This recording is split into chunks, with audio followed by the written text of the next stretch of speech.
Good morning. I'd like to call the Hillsborough County Board of County Commissioner meeting to order for Wednesday, December 2nd. Commissioner White, would you like to begin with the invocation and Pledge of Allegiance? Yes, ma'am, Madam Chair. We'll begin with the Pledge of Allegiance. Attention, salute, pledge. I pledge allegiance to the flag of the United States of America and to the republic for which it stands, one nation, under God, indivisible, with liberty and justice for all. Heavenly Father, I pray that you will guide this board, our staff, and stakeholders as we make important decisions this morning. I thank all of those that will be recognized for various things this morning, especially those young emerging leaders in our community. I pray for our small business community who have been impacted so heavily by this COVID pandemic. Pray that you will continue to guide them through this and show them prosperity in the end. As always, I pray for our members of our armed forces, first responders, and even our healthcare professionals who have worked so hard during this pandemic. I pray that you will bless them and guide them. I give all these thanks and ask for all of these blessings in your heavenly name. Amen.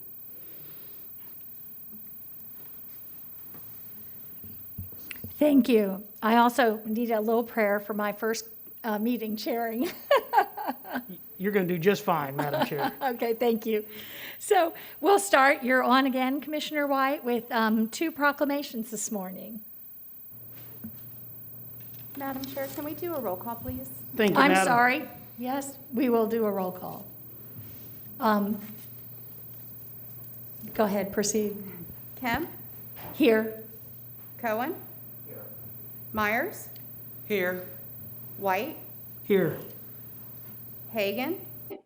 Here. Overman? Here. Smith? Here.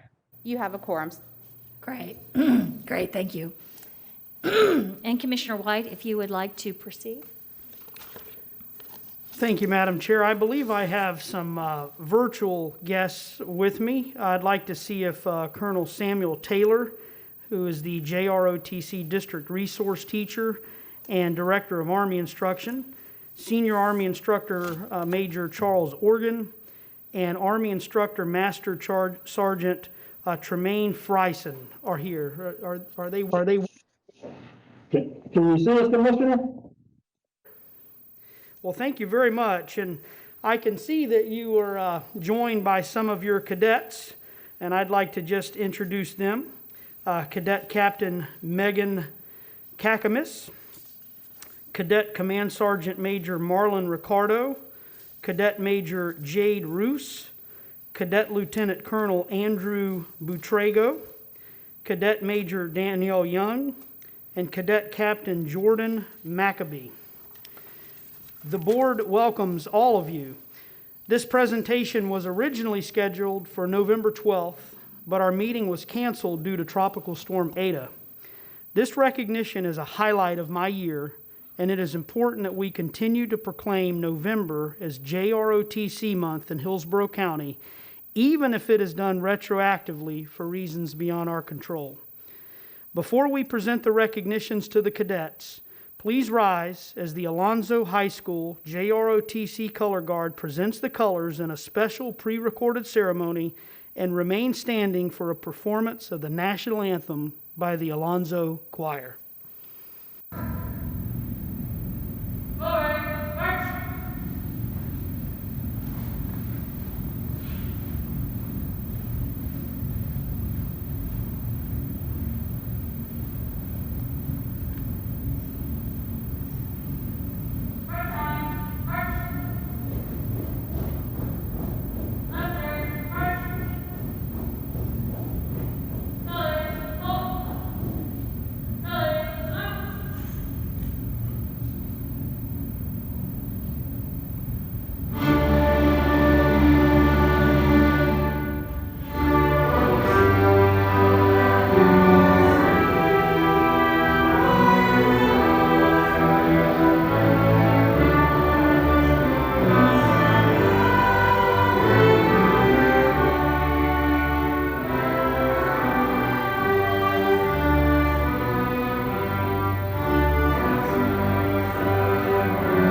Okay, it looks like we may be seated.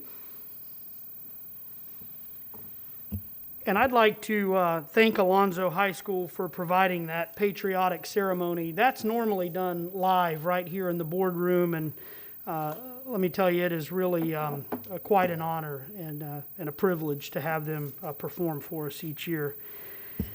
Every year, more than 5,000 students in Hillsborough County Public Schools participate in JROTC programs offered in 28 high schools throughout the county. The top 10 cadets in Hillsborough County ROTC are identified through a comprehensive process that requires an essay, a rigorous academic record, exemplary community service, letters of recommendation, and a selection board. And one is honored as Hillsborough County Cadet of the Year. Today, the board recognizes those top 10 candidates. And they are Cadet Lieutenant Colonel Victoria J. App of Middleton High School Air Force JROTC program, Cadet Lieutenant Colonel Isabella Fernandez of Alonzo High School Army JROTC program, Cadet Colonel Nicole Garcia of Jefferson High School Air Force JROTC program, Cadet Colonel Brianna M. Hayes of Durant High School Air Force JROTC program, Cadet Commander Seth Koch of Freedom High School Navy JROTC program, Cadet Major Jada Markison of Steinbrenner High School Army JROTC program, Cadet Commander Jamelia J. Owen of Spoto High School Navy JROTC program, Cadet Commander Sierra Padilla of King High School Navy JROTC program, Cadet Major Angelica Pelez of Chamberlain High School Marine Corps JROTC program, and Cadet Command Sergeant Major Zachary Dench of Newsom High School Army JROTC program, who was selected as the Hillsborough County Cadet of the Year. Congratulations to each and every one of you, and I will now read the proclamation into the record declaring November, remember we're doing this retroactively, declaring November as JROTC month. Each cadet will receive their own personalized copy of this proclamation. And it reads, whereas established by Congress in 1916, the Junior Reserve Officers Training Corps is sponsored by the United States Armed Forces and based in schools across the nation and on U.S. military bases around the world. And whereas commonly referred to as JROTC, the program represents the Army, Navy, Air Force, and Marine Corps. And whereas with a mission of motivating young people to be better citizens, the program prepares cadets to lead positive, productive, and rewarding lives by teaching personal responsibility, enhancing leadership skills, and enabling them to learn the value of teamwork. And whereas every year, more than 5,000 students in Hillsborough County Public Schools participate in JROTC programs offered in 28 high schools throughout the county.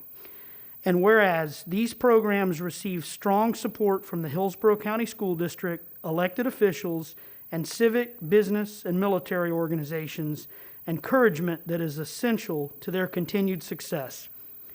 And whereas the top 10 cadets in Hillsborough County JROTC are identified each year through a comprehensive process that requires an essay entitled How JROTC is Preparing Me to Achieve My Goals in Life, a rigorous academic record, exemplary community service, letters of recommendation, and a selection board, and one is honored as Hillsborough County Cadet of the Year.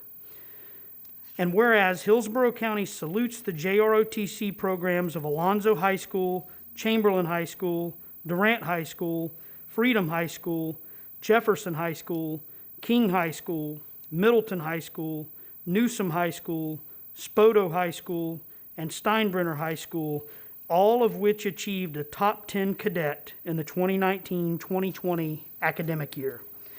Now, therefore, be it proclaimed that the Board of County Commissioners of Hillsborough County, Florida, does hereby declare November 2020 as JROTC month in Hillsborough County and encourages all residents to support the JROTC programs in Hillsborough County as they continue developing future leaders and shaping productive lives. executed, remember we're doing this retroactively, executed this 12th day of November 2020, signed by all 7 commissioners. And Colonel Taylor, without further ado, I'd like to invite you and any of your cadets who joined us today to say a few words if you'd like. Good morning again, Commissioner. I want to thank you for spearheading this effort yet again. And I also want to thank all of the board members for their continued support, not only of the top 10 programs, but for all of our 28 GRTC programs in Hillsborough County. Your support couldn't be greater, and it's greatly appreciated. I also want to thank Major Logan for allowing us to have Alonzo and his cadets here present today to represent those very special GRTC programs that we have in Hillsborough County. Here's Major Logan. Good morning, ladies and gentlemen. As the most tenured ROTC instructor in Hillsborough County with over 23 years of teaching, on behalf of the 28 high school JRTC programs in Hillsborough County, I'm honored to accept this proclamation. Alonzo has had 2 top 10 and 1 Hillsborough County Cadet of the Year in the last 4 years. Let me tell you what they are doing now. Last year, our top 10 cadet was Isabella Fernandez. She graduated 67 out of 602 students in her class with a 5.6 weighted GPA. She is currently enrolled as a full-time student at the University of Florida, pursuing a bachelor's degree in nursing. And in 2017, Tegan McCarthy, our top 10 cadet, won the Hillsborough County Cadet of the Year. She graduated 7 out of 638 students in her class with a 5.7 GPA. After high school, she qualified for a prestigious Navy nuclear engineer program that only 3% of high school graduates qualify for each year. She took the offer and a $30,000 signing bonus and just completed 2 years of schooling and is currently on a nuclear submarine in parts unknown. At the end of her 6-year enlistment, she has the opportunity to take a $90,000 re-enlistment bonus or go back to college to become a full-time Navy officer. I would now like to introduce 2 of our senior cadets and ask them to tell you a little bit about themselves and what being an ROTC has meant to them. Hi, my name is Jade Roos, and JROTC has positively impacted me a lot throughout these past few years. I've learned a lot of important life skills and opportunities, created many relationships, and gained a lot of self-confidence that I didn't even know I could have. I've been taught a lot of leadership and teamwork in the program, especially through being on the radar and drill teams. I'm also currently number 3 in my class with a 7.12 weighted GPA, and I don't think I would have ever been able to do that without the organizational and time management skills I've learned in JROTC. I feel like I'm definitely more prepared for life than a lot of kids my age because of JROTC. Additionally, I made a lot of friends in the program that I appreciate and hope to keep throughout the rest of my life. The support and camaraderie in this program and other JROTC programs is definitely what sets JROTC apart from other classes at school. Finally, I've experienced a lot of self-growth throughout these past few years in the program. I'm no more confident than I've ever been, and I feel like I'm ready to take the next step in my life. After high school, I plan to go to the University of Central Florida and major in aerospace engineering, and I'm thankful for all of the JROTC opportunities I've had throughout the past few years.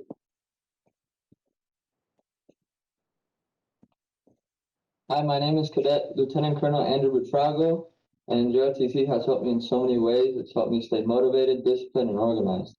The way the program has kept me motivated is through the clubs this program offers. Thanks to one of our SAIs, I got to participate in Raiders, which has been an amazing experience. And to one of our AIs, I also got to participate in drill team, which has been also an amazing experience. Now, we also learn discipline in the classroom. The way we learn this in the classroom is everybody gets a certain position. You could be in a leadership position. If you're in a leadership position, you have to demonstrate discipline by leading by example to be a good leader. Now, if you're not in a leadership position, you still take part by demonstrating good teamwork if you're part of the squad. Because without these 2 things, everything else would fall apart. Thanks to JROTC, I can pursue my future plans, which I plan to go to a university of my choice and graduate with a bachelor's degree in computer science and computer engineering. Thank you. I want to thank you again, Commissioner White, and all of the other members of the Board of Commissioners. We appreciate this honor, and we're going to continue to do great things to represent Hillsborough County. Well, Colonel Taylor, thank you so much. It is just always such a pleasure and an honor to have you and your staff and these outstanding young people appear before the board. I so wish that we could have had these outstanding young people here in the boardroom today, but glad that we could make this happen virtually. And we will get those personalized copies of this proclamation delivered. So once again, I just want to thank you for joining us today, and congratulations to the young people who earn these recognitions.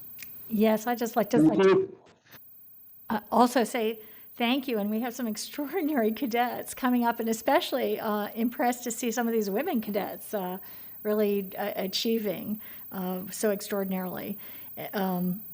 Seeing no comments, other comments. Commissioner White, you have a second proclamation for November. I do, and I'm always the guy that forgets my laptop, so you may see me turning around to look at the big screen once in a while. But I'd like to see if Omar and Lanice Germany, who are the owners of Livio's, are here with us today virtually. Yes, we are. We are here. Fantastic. Well, thank you so much for being here. As was the case with JROTC month, this proclamation was also scheduled to be presented at our November 12th meeting, but we are just so happy again to present it retroactively this morning. So today, more than ever, with the COVID-19 pandemic impacting our lives, it's vitally important to support small businesses. Not just on Small Business Saturday, but every day throughout the year. This recognition is a celebration of the hard work and success of small businesses. Small business is big business in Hillsborough County. We're home to more than 80,000 small businesses in the retail, hospitality, and personal services industries. And as you know, small businesses are the engines of job creation. They help to spur economic development in our communities. In fact, small businesses are responsible for 65.9% of net new jobs created over the past 8 years. Hillsborough County Economic Development, led by Director Lindsay Kimball and her talented staff, has been steadfast in supporting our small businesses and their entrepreneurs through the county's Entrepreneur Collaborative Center. The ECC is a one-stop shop for entrepreneurs seeking a collaborative workspace, meeting facilities, and access to no-cost technical assistance from a variety of service providers. The recipient of today's proclamation, Livio's Catering Company, is a client of the SBDC at Hillsborough County and also is an R3 Business Financial Assistance recipient. In honor of these entrepreneurs and small businesses across Hillsborough County, it is my pleasure to present this proclamation, which recognizes November 28th as Small Business Saturday. And it reads, whereas according to the U.S. Small Business Administration, there are 30.2 million small businesses in the United States, representing 99.9% of all businesses with employees in the country. And whereas small businesses are responsible for 65.9% of net new jobs created over the past 8 years and employ 47.5% of the nation's private sector workers. And whereas advocacy groups and public and private organizations across the United States, including AARP, the American Booksellers Association, American Express, and FedEx, have endorsed the Saturday after Thanksgiving as Small Business Saturday. And whereas Hillsborough County celebrates local businesses that create jobs, boost the economy, and preserve neighborhoods, and whereas Livio's Catering has been a client of the Florida Small Business Development Center, or the FSBDC, at Hillsborough County since February 4th, 2016, beginning with 1 employee and now employing up to 22 employees to serve Hillsborough County. And whereas Livio's is a full-service caterer that coordinates the preparation, creation, delivery, and presentation of food for clients hosting wedding receptions, fundraisers, bridal showers, rehearsal dinners, bar mitzvahs, and local school lunch programs. And whereas the company ensures corporations, schools, and private events are provided food services that are safe, fun, and memorable. Now therefore be it proclaimed that the Board of County Commissioners of Hillsborough County, Florida, does hereby declare November 28th, 2020 as Small Business Saturday in Hillsborough County and urges residents and visitors to support small businesses and merchants on this special occasion and throughout the year. And I want to stress that part because we're doing this retroactively and throughout the year, each and every day. And this proclamation was executed on the 12th day of November, 2020, signed by all 7 commissioners. And I would like to invite our special guests to say a few words if they'd like. Omar and we're holding hands right now, like squeezing each other, because we are so honored to have this opportunity to start where we come from, out of the trunk of our car. We sold meals for 1.5 years from the trunk of our car. And even at the top of this year with COVID, as we grew and we progressed over the years, we always knew that our business would eventually grow and would eventually do great things in the community. But to be on this Zoom, whether it's virtual, whether it's face-to-face, the feeling and the emotion is still very much the same. At the top of this year, one of our children, because the name of our business is Livio's because of our children. Olivia is our 10-year-old, and the O's are twins, Olena with an O, Aubrey with an O, and our son Omar. And Omar was diagnosed with cancer the day that we received the email from the government to basically shut down business. And so we couldn't panic about business because we had a 12-year-old that was diagnosed with sarcoma and about to fight for his life. So we didn't stress on business. We knew that it would work out one way or another. We chose not to fire a single employee. We chose not to shut our doors. And so we didn't know where funds was going to come from. And when Hillsborough County put out this opportunity for funding, as well as the SBDC, and thank God for the SBDC and the ECC, Corey, Hillsborough County, all of you guys. Miss Carol, there's countless names. Oh my God, Miss Carol, I didn't even see you right there. But when you guys put this opportunity out for funding to come, payroll was due when the check came. And I can't express, so I don't know, babe, you want to take over? Well, we definitely just appreciate the opportunity. And like she said, coming from where we come from, we never envisioned the business growing to this magnitude. And we learned a lot of things from a lot of entities, especially the SBDC, as far as getting the business plan together, making sure we see our future in the business and not just the now in the business. And we've definitely have grown to the fact that when COVID hit, we probably lost over $200,000 in revenue. So the SBDC was actually, and every other entity was a lifesaver for our business. We transitioned and we started catering. One thing we knew is the schools were not going to close. So we started catering private and charter schools. And that really kept our business alive. In the pandemic, we actually started hiring in the pandemic. So we're honored. We want to thank everybody on this panel, everybody that believed in us, everybody that prayed for our family and our son. And believe us, we'll keep fighting to the end. So utilize the SBDC as our counselor. You guys are, it's almost like how you have marital counseling or family counseling. The SBDC, the ECC, Hillsborough County, you guys are our business counseling session. And we don't miss that. And it's enabled us to really see beyond what's right in front of us. It has really enabled Omar to walk into the CFO role, who came from, he quit his corporate job. It's enabled me to walk in my CEO role and see that it's important for you to, in order to grow, you have to have these resources and this knowledge to be able to take your business to the level that you see it growing. And I thank God for you guys. When we're on platforms, we express to other business owners and other people who aspire to be business owners, we're you. We come from where you come from. And before you quit, because we just quit with no plan, no money saved. But before you do that, go see the SBDC. Go learn how to do business properly so that you don't go through half the stuff that we went through, although we don't regret it. But we're thankful, very thankful for Hillsborough County, the ECC and the SBDC and the SBA. Thank you all so much. Well, thank you so much for joining us, and I will definitely keep you in your prayers. And I am just so happy for you to see that you've been such a success story. And again, I'll just keep you and your wonderful family in my prayers.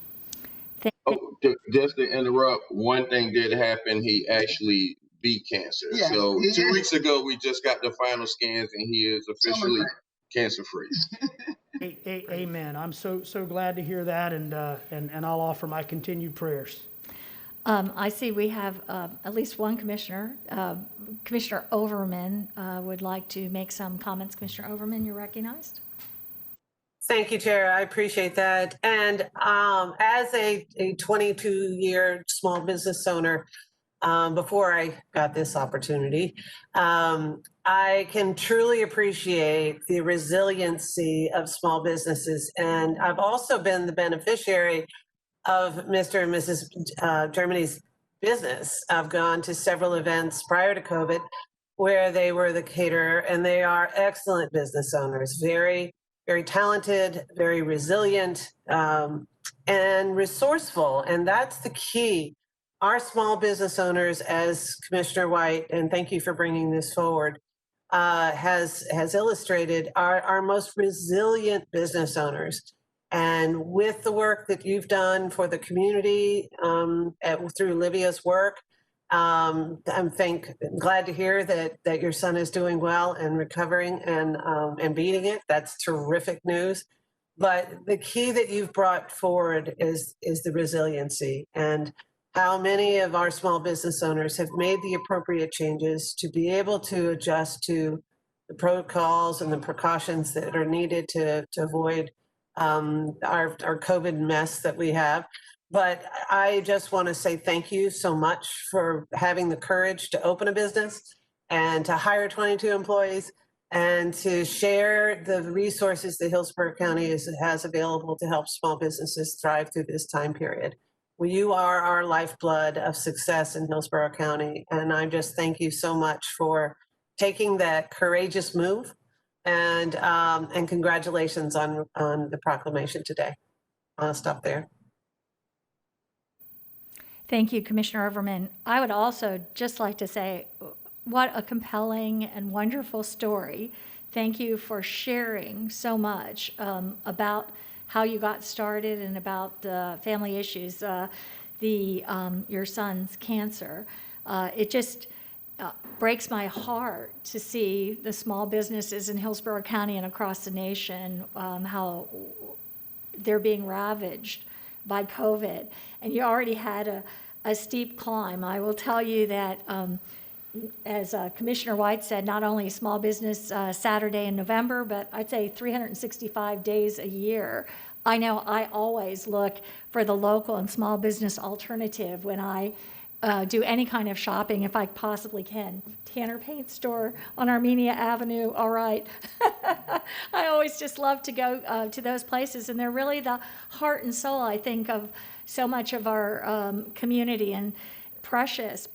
And so it just breaks my heart. I'm glad, to see that Hillsborough County can help in all the ways they can. I appreciate the staff efforts and the Congresswoman Castor's efforts at making sure in this county that we do the most to carry people through these businesses through, so that we all come out on the other side as close to whole as can be. So thank you for the proclamation this morning, and all these small businesses. I just want to see them thrive and grow here and just be healthy. So with that, we'll move on. I'll thank, I don't see any other comments. We'll thank the recipients for joining us today, and for everything you do to make Hillsborough County a great and wonderful place. Thank you. And I think with that, Ms. Wise, any changes to the agenda? Thank you, Madam Chair. We have one off the agenda item. It's Commissioner White's item. Item F5 is to direct staff to extend the termination deadline of the PACE program for 90 days and to direct staff to schedule a workshop staff presentation with potentially enhanced consumer protections. We have one item that is deferred to December 16th. That's item A26, my apologies, for the National Endowment for the Arts. We have one item that was removed for highlighting from consent by Commissioner Kemp. It is item A5 to execute the change order with Solar Impact, Inc. for the solar power system for various library projects. We have several items scheduled for time certain. Item D1 at 10 a.m. is to conduct a public hearing to accept comments on the draft substantial amendments to the program year 2019 annual action plan and to adopt the substantial amendments to the program year 2019 annual action plan. Item D2 at 10 a.m. is to conduct the first of two public hearings for school concurrency proportionate share mitigation development agreements with the School Board of Hillsborough County and EPG1 LLC for the Berry Bay subdivision. Item D3 at 10 a.m. is to conduct the first of two required public hearings also for school concurrency proportionate share mitigation development agreement with the School Board and Baum Grove Development LLC for the Baum Grove East subdivision. Item D4 at 10 a.m. is to conduct the first public hearing to consider the designation of a brownfield area for a parcel located at 10550 Regent Park Drive, with a second public hearing scheduled for December 16th, 2020. Item E1 at 10:15 is the emergency management operations related to COVID-19 and the local state of emergency. Item G1 at 10:15 is to receive a report from management and budget regarding an update on COVID-19 programs and activities. Item F1 at 10:45 is Commissioner Hagan's item to direct staff to report back during the February board meeting detailing the impacts of EPA's recent decision to allow reuse of phosphogypsum in roadway construction. At 11 a.m., item F4 is Commissioner Overman's item, is to receive a presentation from FKQ Advertising regarding the anti-human trafficking campaign as it relates to Super Bowl 55 activities and the awareness of existence of human trafficking. At 11:15, item E2 is a special appearance by Santiago Carrata, President and CEO of Visit Tampa Bay, and Craig Richard, President and CEO of Tampa Hillsborough Economic Development Corporation, to present their semi-annual activity reports. Item E3 at 11:30 is a special appearance by John Flanagan, CEO of CareerSource Tampa Bay, to present their quarterly activity report. And item E4 at 11:45 a.m. is a special appearance by Martine Collier, Executive Director of the Hillsborough County Arts Council, to present their quarterly activity report. Those are the changes to the agenda. It would now be appropriate to approve those changes. Thank you, Ms. Wise. Do we have a motion? Second. Okay. Motion by Commissioner Cohen and a second by Commissioner White. Can we have a roll call, please? Kemp, Yes. Cohen, Myers, Yes. White, Yes. Hagan, Yes. Overman, Yes. Smith. Yes. Motion carried 7-0. Thank you. So we'll move to public comments. The board welcomes comments from citizens about any issue or concern. Your opinions are valued in terms of providing input to the board members. However, it's requested at the same time when you address the board that comments are not directed personally against a commissioner or staff member, but rather directed at the issues. This provides a mutual respect between the board members and the public. The board has set aside a 45-minute period in the morning immediately following changes to the agenda for public comments. At the discretion of the chair, the board again may hear public comments at the end of the meeting. Anyone who wishes to speak during the meeting will be able to do so by completing the online public comment form found at hillsborocounty.org/speak-up. You'll be required to provide your name and telephone number on the online form. The information is being requested to facilitate the audio conferencing process that we have in place now. The chair will call on speakers by name in the order in which they have completed the online public comment form. Prioritization is on a first-come, first-served basis.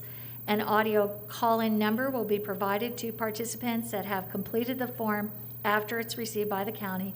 All callers are muted upon calling and will be unmuted in the submission order after being recognized by the chair by name. Up to 3 minutes are allowed each speaker.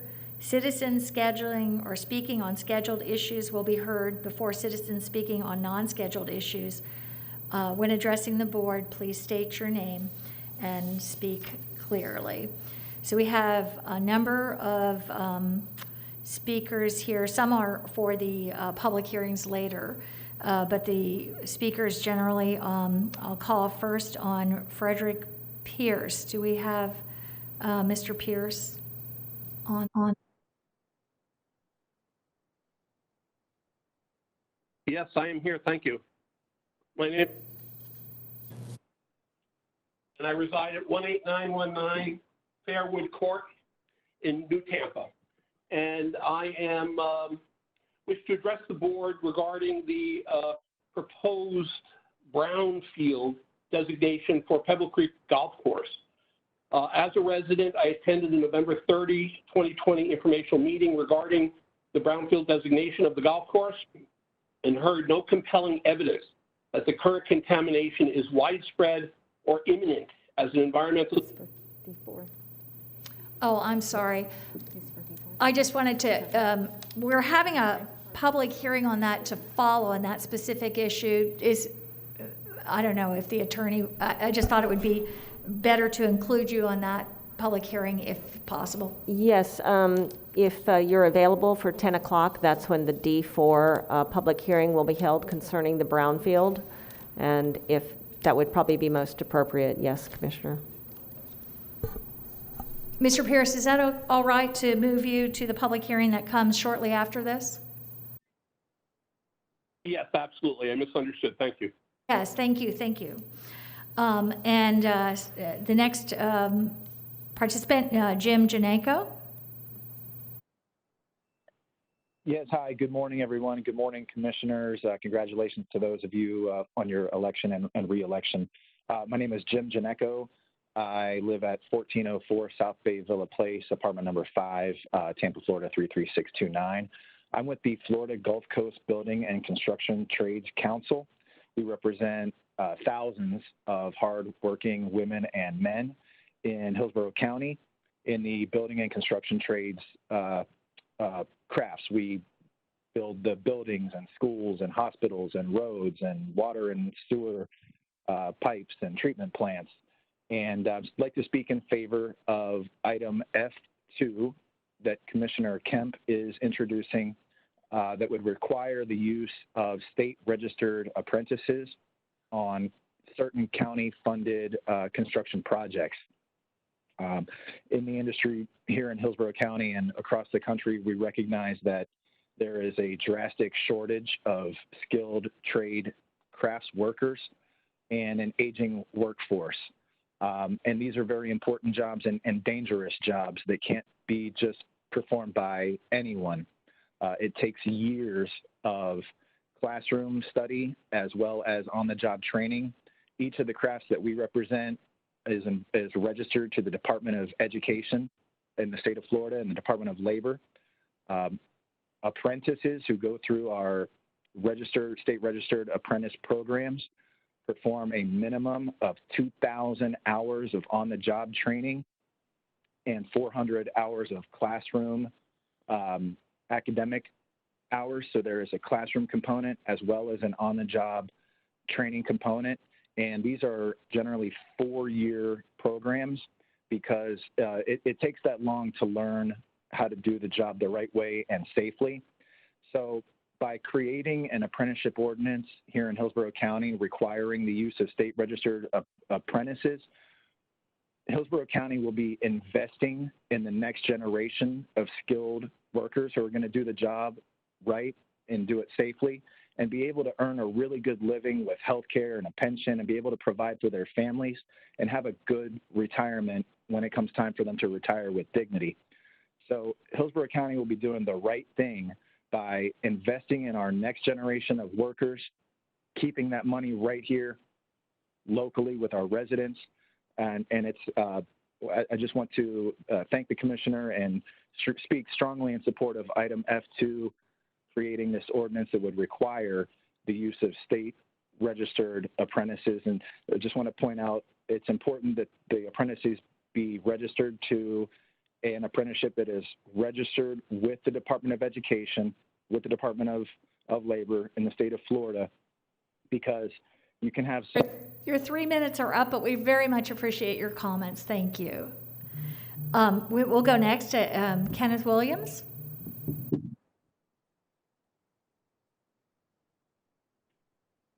Good morning. Ken Williams, 7411 Meadow Drive, Tampa, 33634. Madam Chair and members, I'm here today to encourage the Hillsborough County BOCC to adopt an apprenticeship program ordinance with our county a projected growth rate of 40% and offer a path to the middle class and beyond to learn skills and trades while encouraging increasing the participation of females, which currently nationwide stands at about 3%. I also know that we've heard the term or the acronym STEM, but I'd like to expand that to STEAM, which would be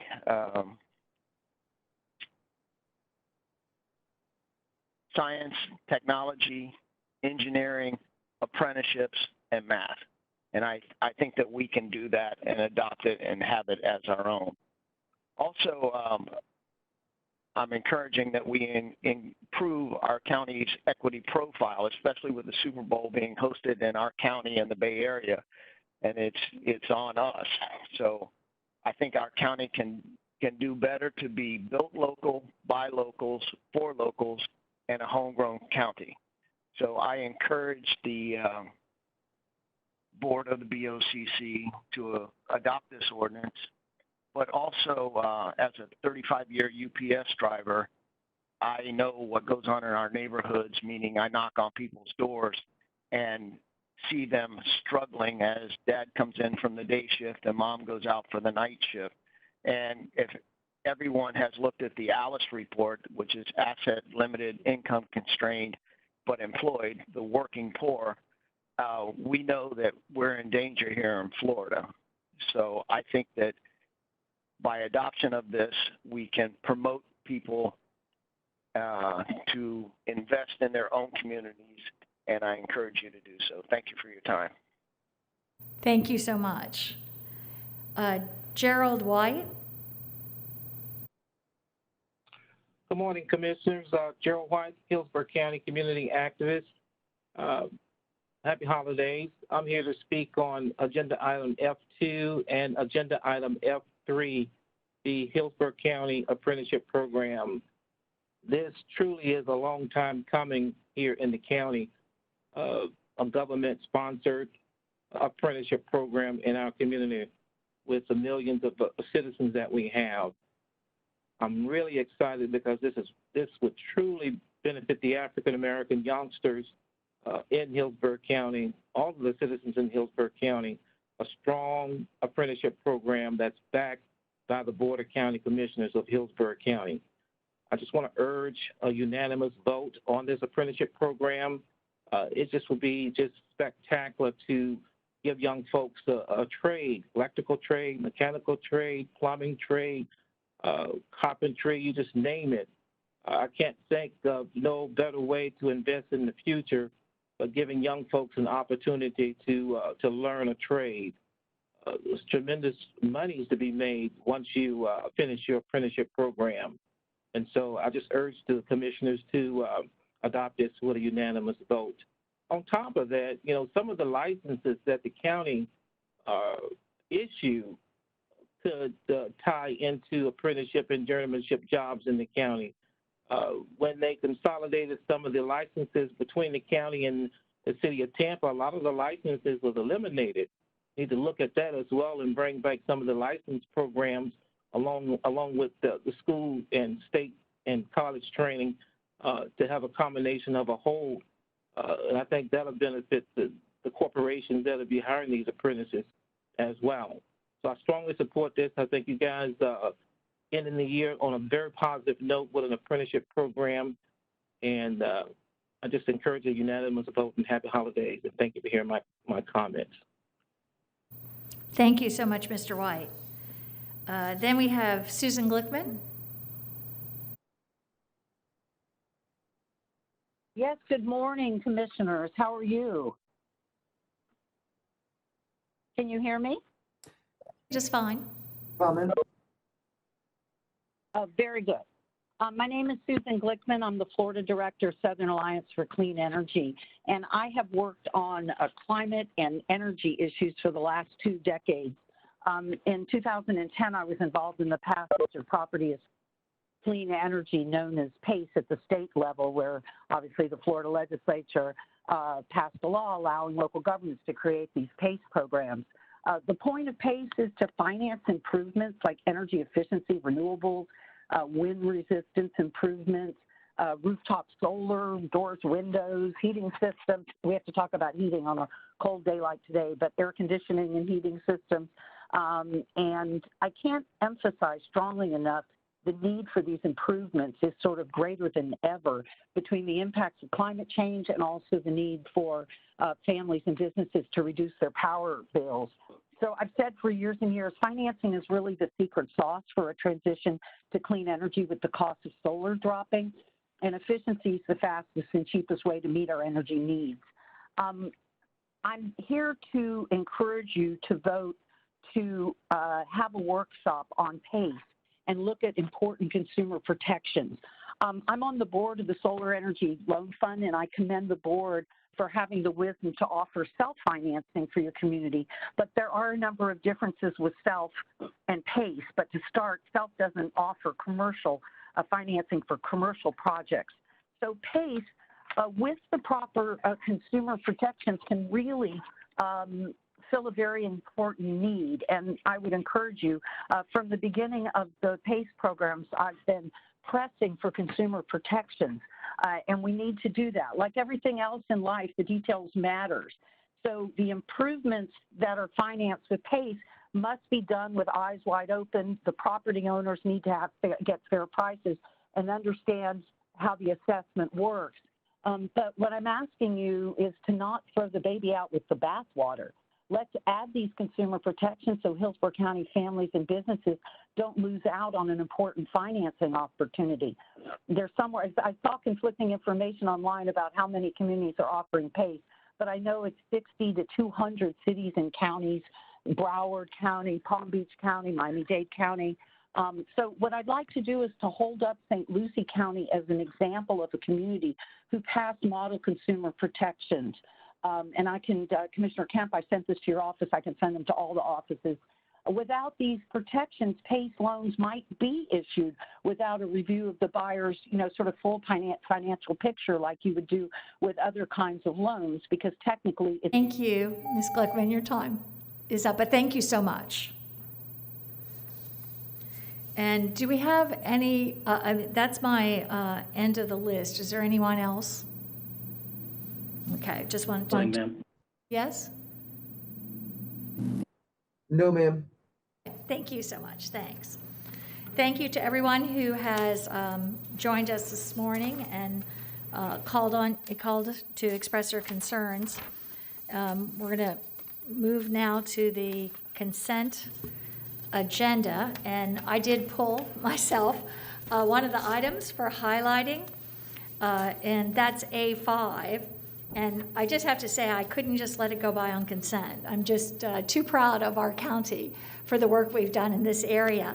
Last year, and I'll thank Mr. Merrill for helping me with this as well, we did put $5 million aside for solar panel projects on our libraries, our fire stations, in one case, Boys and Girls Club of Winton Park. And I think we'll be looking at other projects as we move forward. But this is a progress report, more or less, on A5, and it's a great one. We have so far done several various libraries in the county, and I have a slide that's been provided to me. Thank you to Sheila McNamara and Tom Fass, Greg Hordell, who have worked, John Mueller, on these and have been so steadfast. So these are our libraries. I know for me it's a personal joy every time I take I-275 across the Seminole Heights Library and look at the solar panels on the roof there. Very exciting for me. Sefner Mango Library, Jimmy B. Keel, I saw the other week, Riverview, Bloomingdale, South Shore Library, North Tampa Library, Seminole Heights Library. As well, there's projects planned for, or in progress, for Town and Country and C. Blythe Andrew libraries. So that is very exciting. Not only that, the special announcement on our consent item is that the projects to do the libraries came in, I just can't even imagine, $256,000 under costs and with 60 days spare to go that they didn't need. So that is awesome news. It's going to save taxpayers great dollars in the future on the operating costs of these libraries, as well as clean air and clean energy. So I'm very proud of Hillsborough County and this board and the staff for moving forward so expeditiously in this. And with that, do we have, seeing no others, there's nothing else pulled. Do we have a motion to move our consent agenda? So moved. And Madam Second. Chair, I'd like to be recognized after we Oh, vote I'm on sorry. after we vote on the consent agenda. Oh, okay, great. Second. Okay. And so we have a motion and a second. A motion by Commissioner White, a second by Commissioner Cohen. Maybe I could just write these names down here. And if we can have a roll call, please. Kemp, Yes? Cohen, Yes. Myers, Yes. White, Yes. Hagan, Yes. Overman, Yes. Smith. Yes. Motion carried 7-0. Thank you. And Commissioner White, you wanted to be recognized? Yes, Madam Chair, since we have about 5 minutes before our time certain public hearings, I'd like to ask you if we can have my item F5 heard this morning, just to get it disposed of. And that is the PACE? Yes, ma'am. To me, that I would rather just move to our regular agenda, because that might be a longer discussion, and we have our time certain, if you don't mind. That's fine. I just thought that, since we had those few minutes to kill, that could be one that we could move forward to, but that's certainly your call. Thank you. So I think we're going to, Ms. Wise, could we just start? We have very little, but with the one item that's there. Yes, we just have a few minutes. We have one regular agenda item, item B1. This is to approve Hillsborough County Schools request for distribution of impact fee funds for Spoto High School. And Adam Gormley is available to present this item to you. Good morning. Good morning, Commissioners. Adam Gormley with Development Services Department. Yes, item B1 is a request from the school district of Hillsborough County to disperse $16,058,922 of school impact fee funds to fund an expansion to Spoto High School located at 8538 Eagle Palm Drive in Riverview.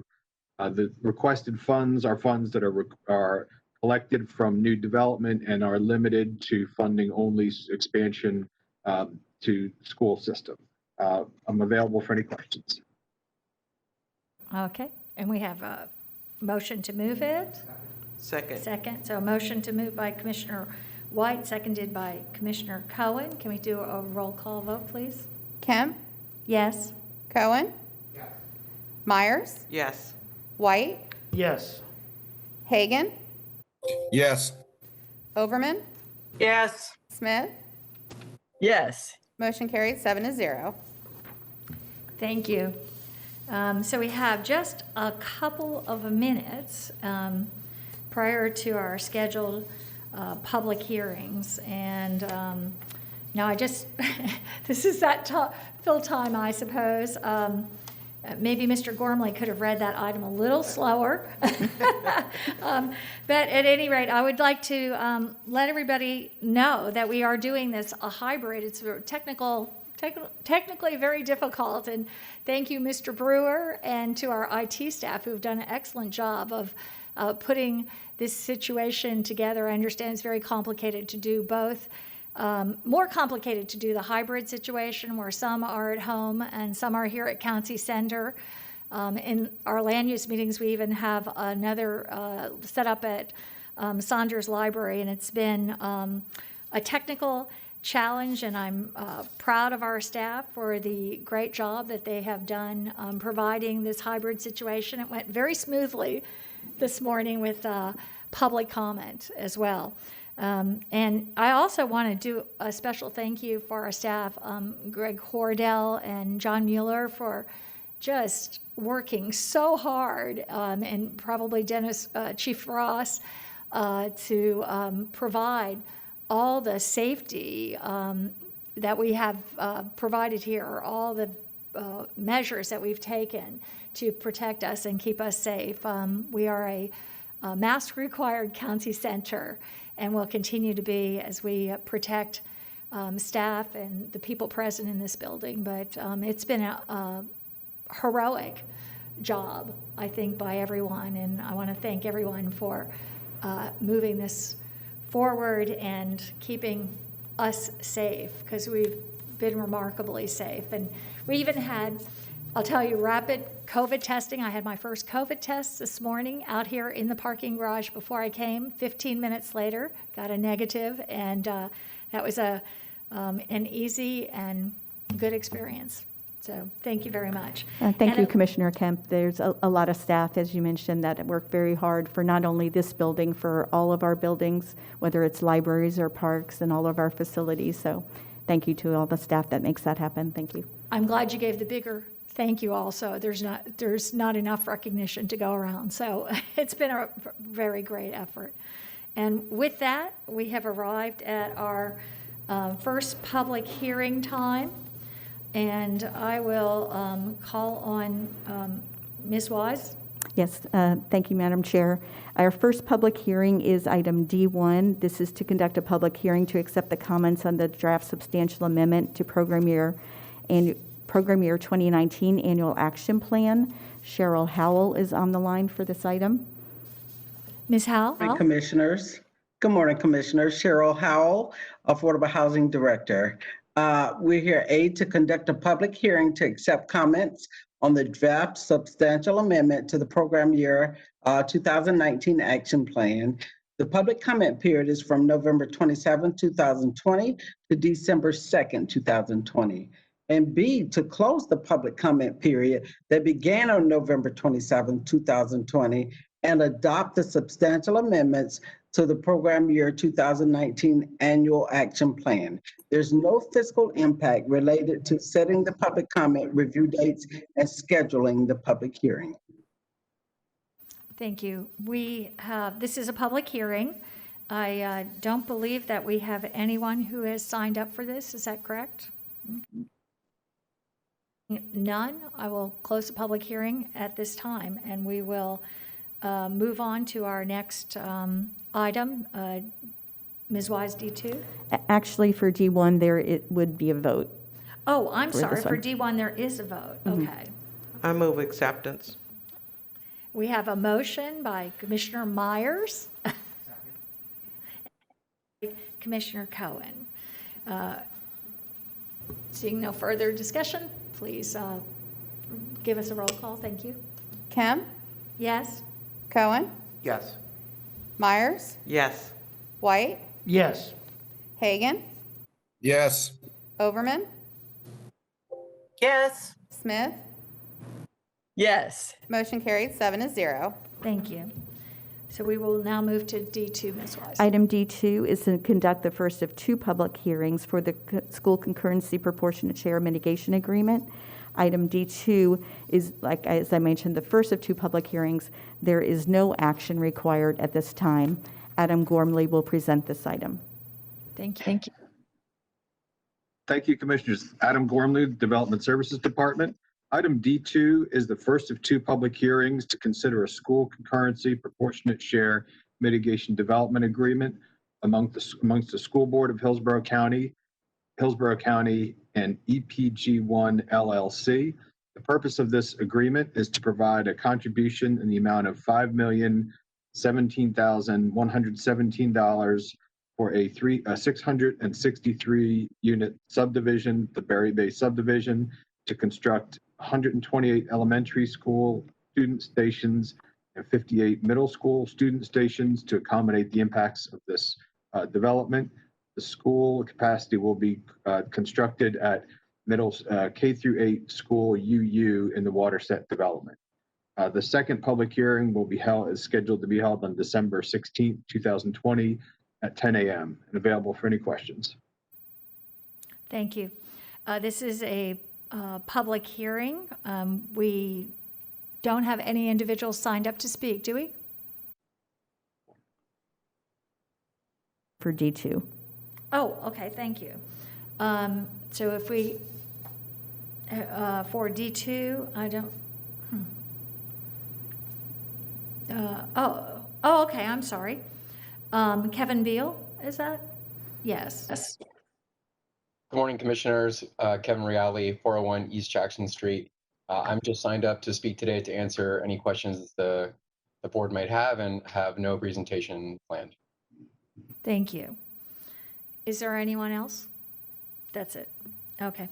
Thank you. Seeing no other, any individuals signed up or anything, we will close this public hearing and we'll move to the next item, D3. The next D3. I'm sorry, Commissioner Smith, I'm so sorry. Yeah, I had my hand raised. I don't know if you can see it. I have some questions, a couple of questions for Mr. Gormley about this because, Commissioners, as you know, we have had the school district here back in September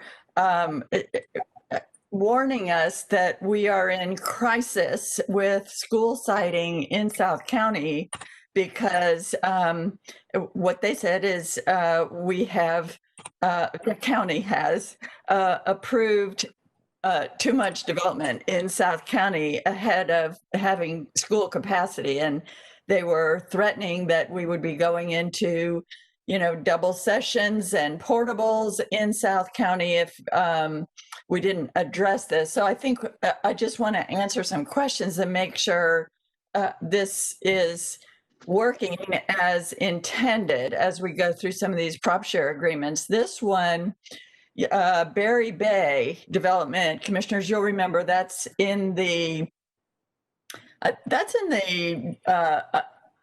that's east of 301. I believe that's in the rural area. And Mr. Gormley can confirm that.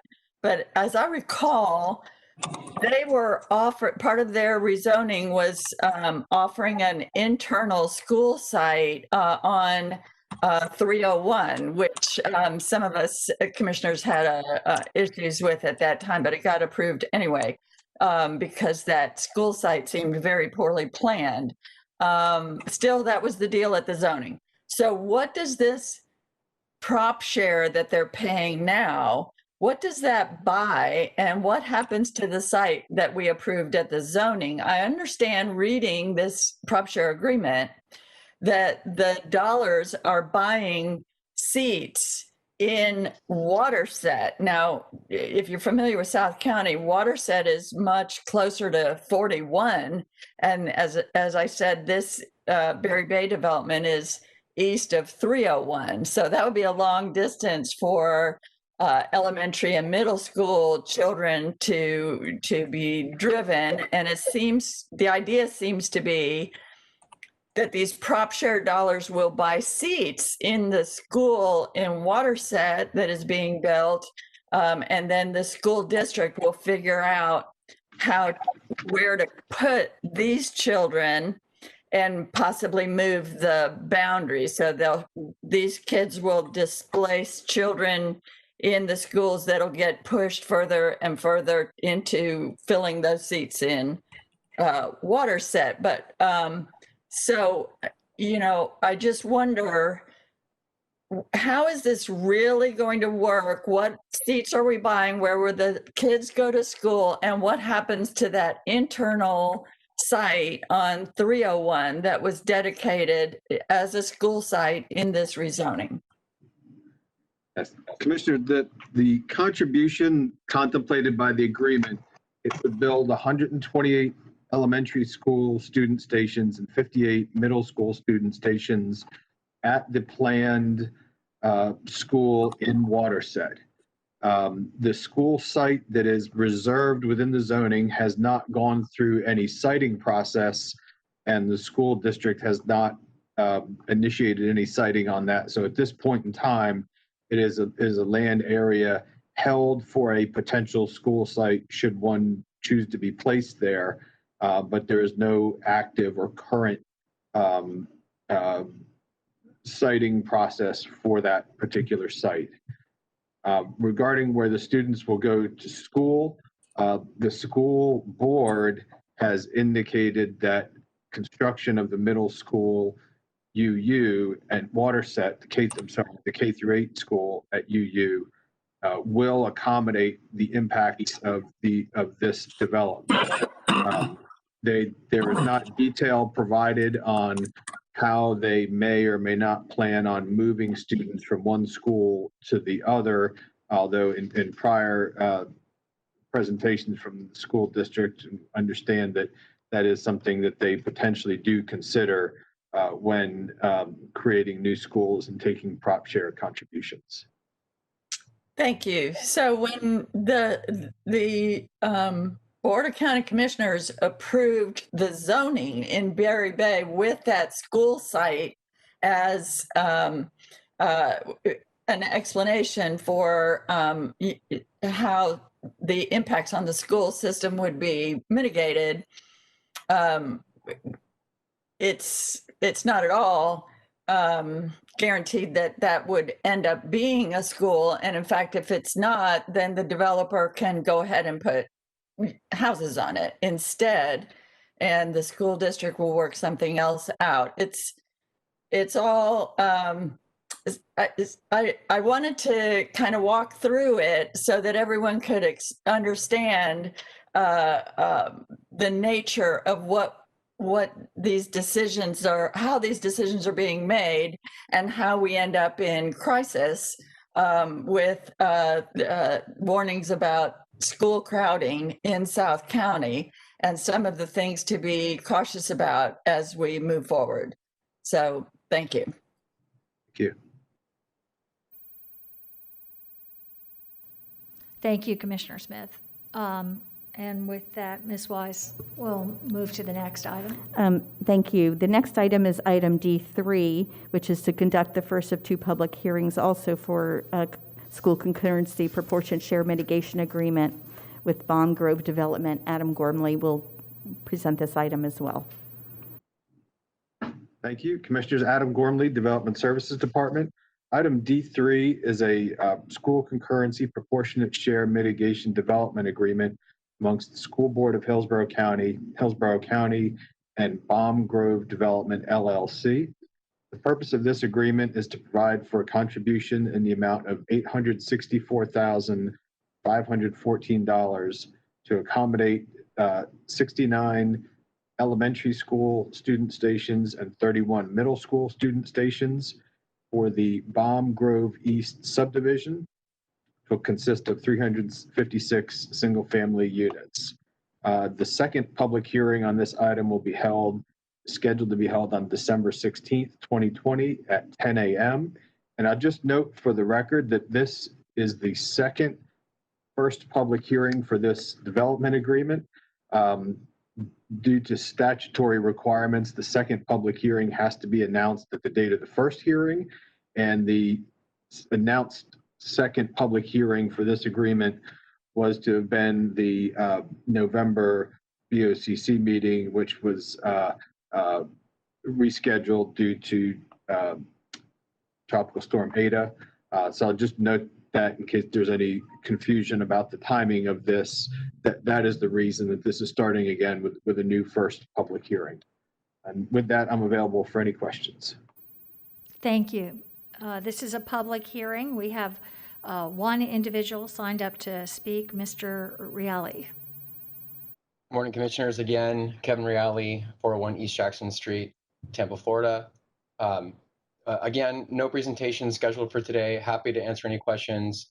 Briefly, I'll respond to Commissioner Smith's discussion on the siting. And as growth occurs in South County, of course, school siting has become more challenging. And I know that includes the developers, the school board, and the county trying to work together to meet transportation needs and to meet demand. So the one comment I would say with that is the developer, particularly with the agreement that was just discussed and with this agreement here, is ready and willing and wanting to provide a school site at one of these developments that has areas set aside already. And so to the extent that those developments can assist in this growing demand and growing need, the development team here is happy to do so. Thank you. Thank you, Mr. Reale. Seeing no further public comments, I'm going to close this public hearing. And Commissioner Smith, your hand is still up. Is that because you wanted to speak to this item as well, or? Yes, thank you. It's just a quick question. Mr. Gormley, in this Balm Grove development, there was no school site dedicated. Both of these are outside the urban service area, by the way, and the previous one with the school site on 301, as I said, would have been a terrible site for a school in many ways. But this Balm Grove development includes no school site, correct? Yes, ma'am, that's correct. Thank you. Thank you. Okay, thank you very much. And we will, Ms. Wise, proceed to the next item. Thank you. The next item is item D4. This is to conduct the first public hearing to consider the designation of a brownfield area for the parcel located at 10550 Regent Park Drive in Tampa. And Yaksha Petrovic is here to present this item. Good morning, Commissioners. Yaksha Petrovic, Economic Development Department. This is the first public hearing for the designation of a brownfield area at 10550 Regents Park Drive, Tampa, Florida, 33647. There is no BOCC action required today, and a second public hearing to consider a resolution designating the brownfield area is set for December 16th. On July 20th, 2020, the property owner, Ace Golf Course, submitted an application requesting that Hillsborough County designate the parcels located at 10550 Regents Park Drive in Tampa as a brownfield area. The property consists of approximately 150 acres and is shown on the projected map.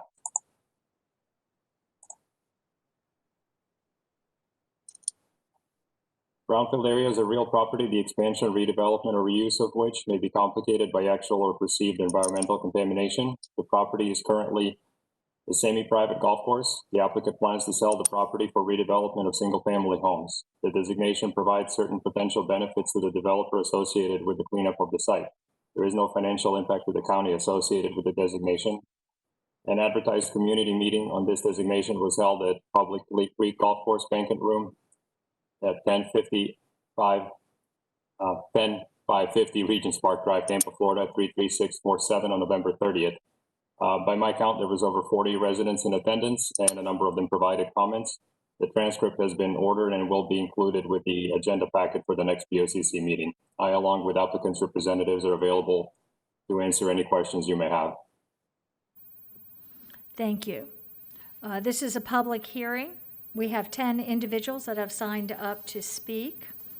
And I'll move to our first speaker, Dave Mechanic.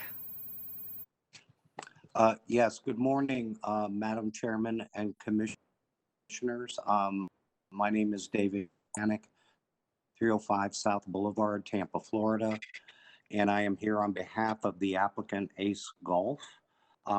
Pebble Creek Golf Course was constructed in 1960, but was only acquired by Ace Golf in 2005. The site is 150 acres. After the golf course was acquired by Ace, it was discovered that there was arsenic and dieldrine on the property and was determined that the site needed to be rehabilitated to remove these materials. The purpose of this brownfield application is to facilitate the rehabilitation of the property in accordance with an agreement that would be executed with EPC. And under the Brownfield program, the EPC would then supervise the rehabilitation of the site.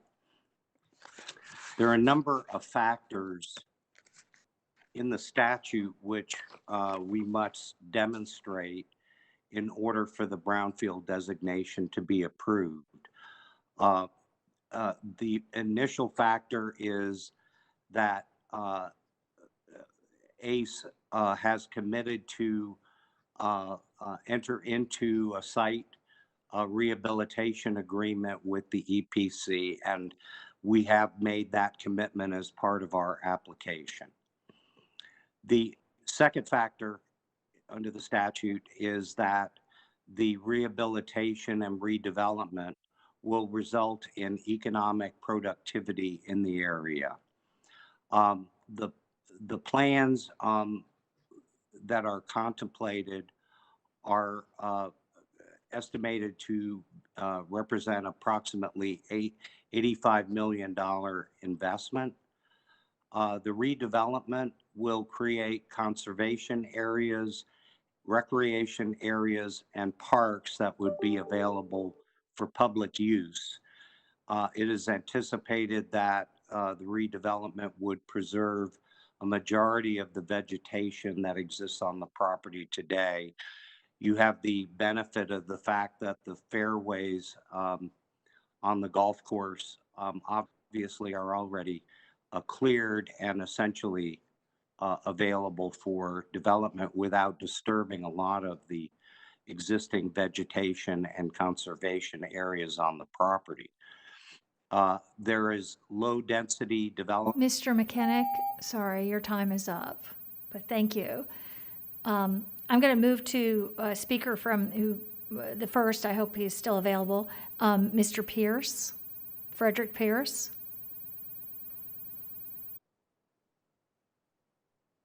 Speak at general comments. About the brownfield designation for the golf course on November 30th, and I heard no compelling evidence that the current contamination is widespread or imminent as an ecological damage to the homeowners, especially if the course remains a course. It seems only to be a problem if the course is churned for new housing development. So I see this application for a brownfield, although very noble, is really a subterfuge to allow the owner to quickly move to have the property rezoned from PD to D. The course predates the ownership by Ace Golf by 38 years.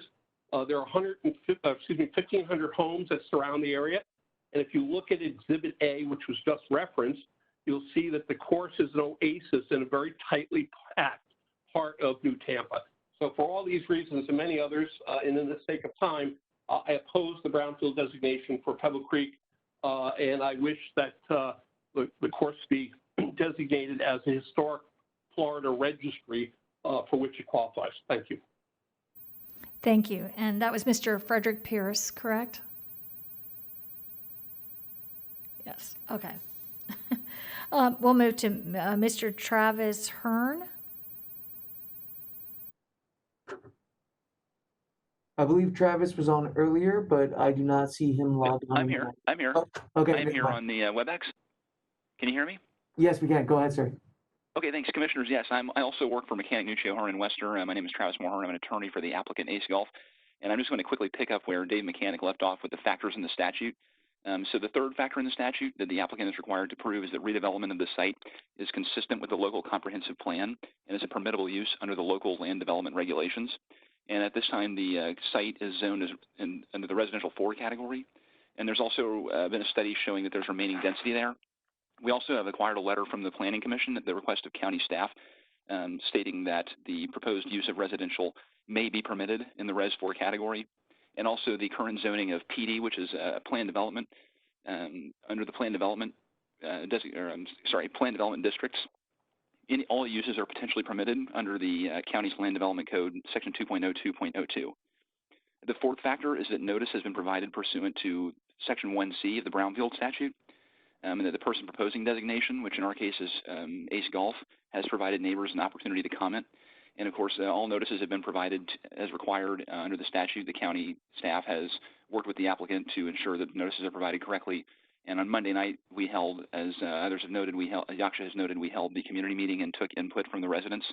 And the meeting, as Yaksha said, was well attended, and residents voiced their concerns and asked a great number of questions. We had a court reporter present, and a transcript will be provided by the end of the day today or tomorrow to the board, so that the board can have the benefit of residents' concerns. And then finally, the fifth factor in the Brownfield statute is that the person proposing designation has provided reasonable assurance of sufficient financial resources to complete rehabilitation and development.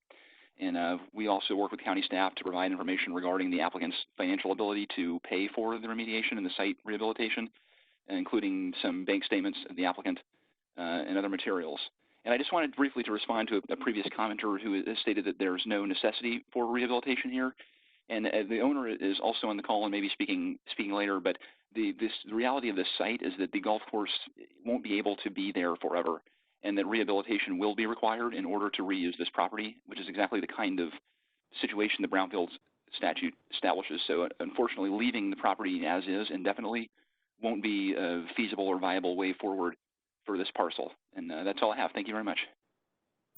Thank you, Mr. Hearn. Bill Place? Yes. Speaking. Go ahead with your public comment, sir. Yes, Bill Place, 610 Garrison Cove Lane, Tampa, Florida. I am the property owner. I purchased the site in 2005 with the intent to renovate and operate it. I operate 3 other golf courses. We purchased this golf course not as a development site and never with any intention to build on the site. We are operators, and that has been our intention for as long as we've owned it, 15 years plus. The sole reason for this application is the golf course has not performed well financially in the last 5 years. It's currently operating in a break-even situation, and we anticipate in the next 5 years it will not be financially viable. This is not something new to Tampa Bay golf courses. Commissioners, you may be aware of other courses that have closed in our area. There's a very good reason for this. Golf courses were overbuilt in Florida primarily by developers in order to sell lots. And in fact, that is exactly why Pebble Creek Golf Course was built. It's performed well for many years, but like many other golf courses, it's not doing well. The best evidence I can give you of this is that out of over 1,300 homes in the Pebble Creek subdivision, only 20 are actually golf members of the golf club. That's indicative of declining membership across the board at all area golf courses. You know, another major factor here is that millennials and younger people are preferring video games and social media, so they are not turning to golf as a sport. And in fact, the National Golf Course Owners Association predicts that 800 golf courses will close within the next 10 years. We're trying to get ahead of this, and we have worked with the HOA from the start. We've had active communication with them and have had them in touch with the builder, which is a builder we selected only because they have experience on the East Coast converting a number of golf courses, and they have an approach which is very involving of the neighborhood and the HOAs. They make a number of concessions to beautify the surrounding area, to provide parks, oftentimes upgrading the entrances to the community, and in fact have had discussions and addressed some requests that have been made already for such things as a dog park and viewing areas viewing trails. Place, your time is up. Thank you for your comments. We'll move to Lisa Pierce. Yes, I'm here. Thank you. Good morning, commissioners. I respectfully ask you to oppose the designation of a brownfield area for Ace Golf Inc. for the following reasons. It was abundantly clear from the November 30th public meeting that residents in attendance were opposed to the application, some fiercely so. Every seat was filled while other folks stood during the almost 2-hour meeting. Several residents spoke out against the designation. Those who didn't speak broke out in applause several times when their neighbors voiced opposition. Not one resident spoke in favor of the application for brownfield designation. Not one. I'd like to thank Commissioner Hagan's office and his staff for attending the meeting. The second reason, the contaminants on the golf course currently pose no health hazard. They will, however, present a problem to residents' health when the contaminated soil is unearthed during cleanup. Genie is out of the bottle once contaminants are released into the air and travel throughout not only Pebble Creek, but also possibly to nearby residential areas like Cross Creek and Live Oak.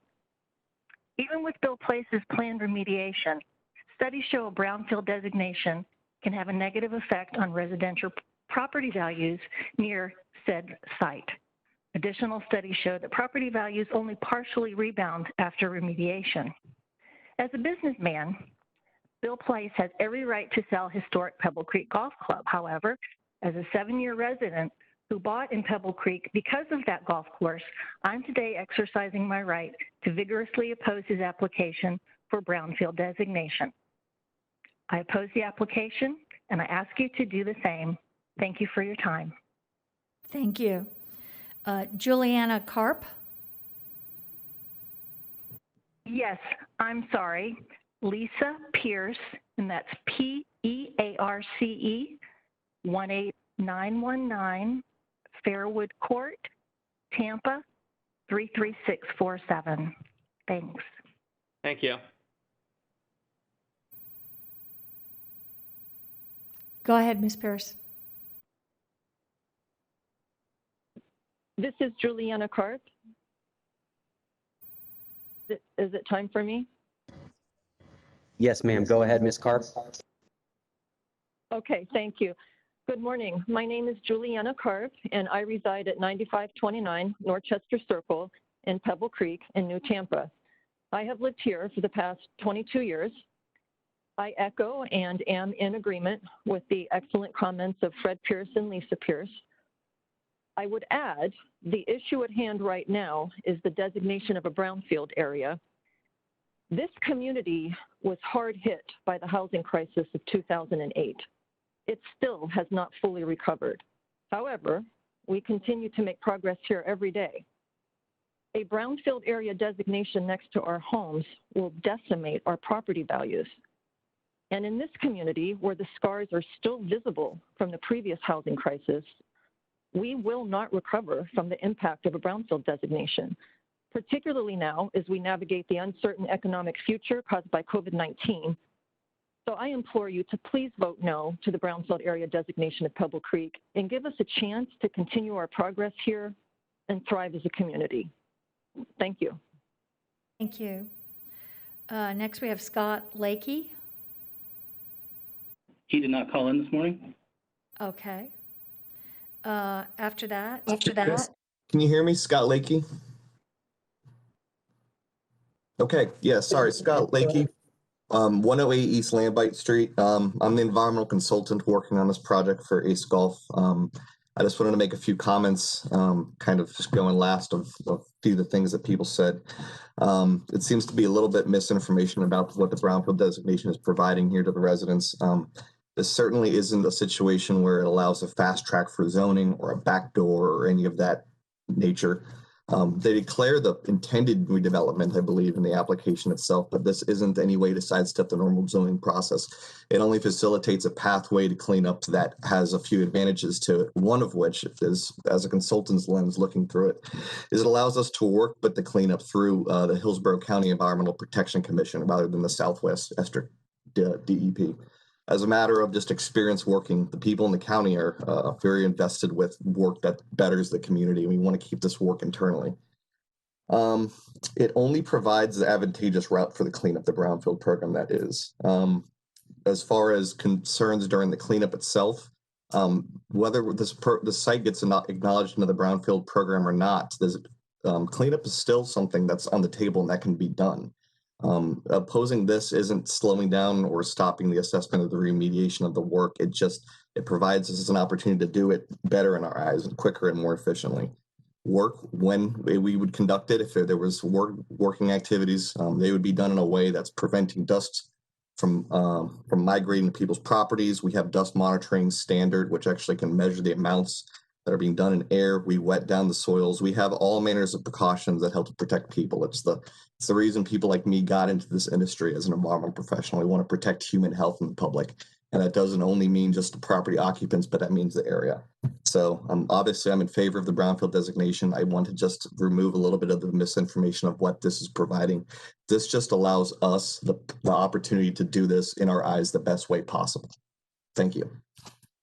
Thank you. Next speaker, Lance Ignatowicz. We no longer have him on the call. I'm sorry, I didn't quite hear. He dropped off the call, ma'am. Thank you. Okay, Iris Vitelli.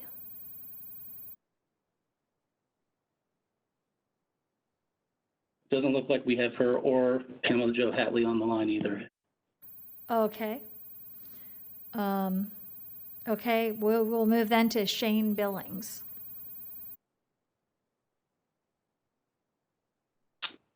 Yes, good morning. This is Shane Billings. I live at 9901 Cypress Shadow Avenue here in Pebble Creek.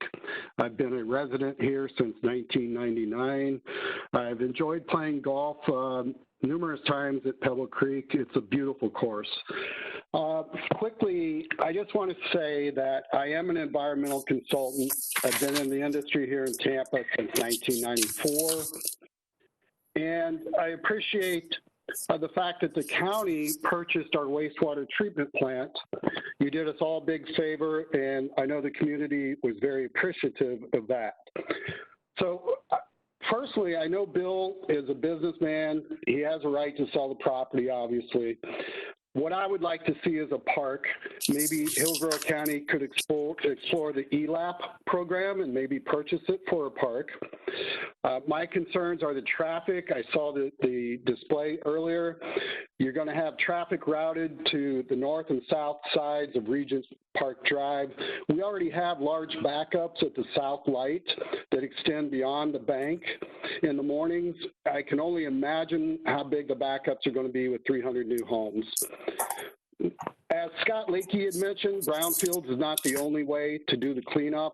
It's just an avenue. It's going to save some money for Bill.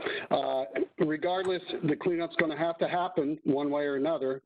But Brownfield's, the problem I have with it is the stigma. Someone else pointed out, and I did some research myself last night, there have been studies, comprehensive studies, that have shown that Brownfield's areas do impact single-family home values. And it takes quite some time for those to recover after the cleanup is complete. In this case, with the Brownfields, my guess is they're going to be leaving some of the contamination in place. I was not at the meeting Monday night, but if there's still contamination left in place, there's going to be deed restrictions recorded in the public record. It's going to show where this contamination is. The Brownfields, when you look at it on a map with the DEP's mapping database, it shows a large area. It's not just a little pinpoint spot on the map. So the public can see this and they're going to think the entire area is contaminated, which it may not be. So I'd rather see a different route than the Brownfield. I'd like to see it just cleaned up voluntarily. The Brownfield is a stigma, and I don't like it. It could cause deed restrictions on groundwater use. In particular, Pebble Creek has 2 irrigation wells in the community. If contamination is found to be migrating towards those wells, we lose our irrigation for the common areas. Cheap irrigation, I should say. So that's all I really have to say about it. I just would rather not see a brownfield. Those are typically associated with urban areas, not. Mr. Billings, your time is up. Sorry. Thank you so much for your comments this morning. I don't know, especially because we missed 3 of those who signed up. Is there anyone else at this time on the line or who returned to the line who wishes to speak? That's it, everyone, ma'am. Okay, thank you, Mr. Brewer, and we will close the public hearing. There are several commissioners who want to speak to this. I'll first recognize Commissioner Hagan. Thank you, Madam Chair. Everyone who spoke today, I've been following this issue closely. As one speaker stated earlier, my legislative aide attended Monday's public hearing, so I know the neighbors' concerns with this issue, as well as with the Pebble Creek Golf Course. We have a second public hearing on December 16th. And I just want the community to know that I am monitoring the issue closely and will support the neighborhood's interest. So thanks again for everyone who spoke today. Thank you. Commissioner Overman, you're recognized. Thank you, Chair, and I appreciate it. And we've gotten a lot of good information, and in the backup information, I just have a couple of questions that need to be addressed. Brownfield designations oftentimes do assist in offering benefits to a developer that's developing a piece of property, specifically in the area of housing. However, this zoning does permit, if I'm reading Melissa Leinhart's report correctly, does permit residential development in the PD that could be utilized. And it does permit not only residential development, but suburban scale, neighborhood, commercial, or office uses in line with many of the discussions we've had over the last 2 years on mixed communities that offer amenities within the communities and the cross access in order to allow for those commercial uses to be best utilized not only by the community, but also the surrounding community. So it does appear as though the land use category does permit for not only residential, but also some community amenities, whether that be, daycares or small stores or small commercial opportunities to add some diversity to the project. My question really relates to whether or not the brownfield designation is required prior to the zoning and the PD application. The brownfield designation does help with the development. And if there is environmental concerns, clearly that needs to be addressed no matter what's there, not only for the residents surrounding the property, but also for the residents and the possible business owners that could be developed in this particular area. So my question relates to the sequence of this. Is the brownfield designation required prior to the PD application process to determine what in fact is developed there? Because today what we've heard is that the community seems very concerned more so about the fact that the golf course won't be there anymore. And the landowner has the right to develop it as they have any other property, as long as it meets our land code and doesn't violate our land uses and comprehensive plan. So I'll stop there, but I'd be very curious to get an answer to that particular question before we move on. Answer?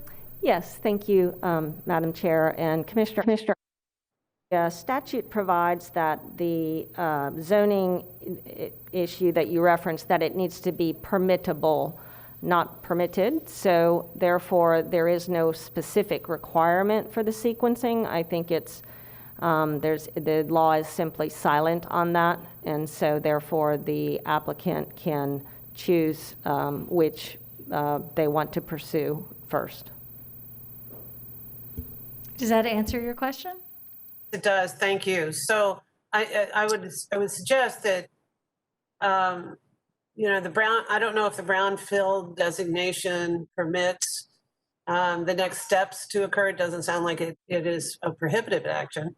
But if the issue associated with what will be developed there is the primary community's concern, maybe this is out of order in terms of the best way to get where the owner wants to go.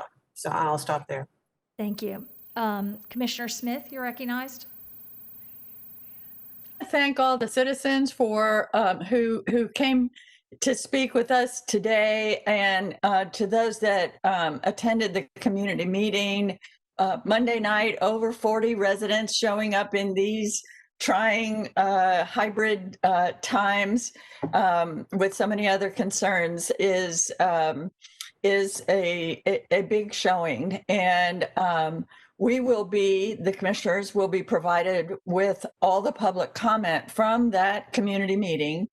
And I'll be looking at that carefully, as I know the other commissioners will. And also, thank you to the citizens for, kind of describing how that went, and that there was a lot of applause for their speakers.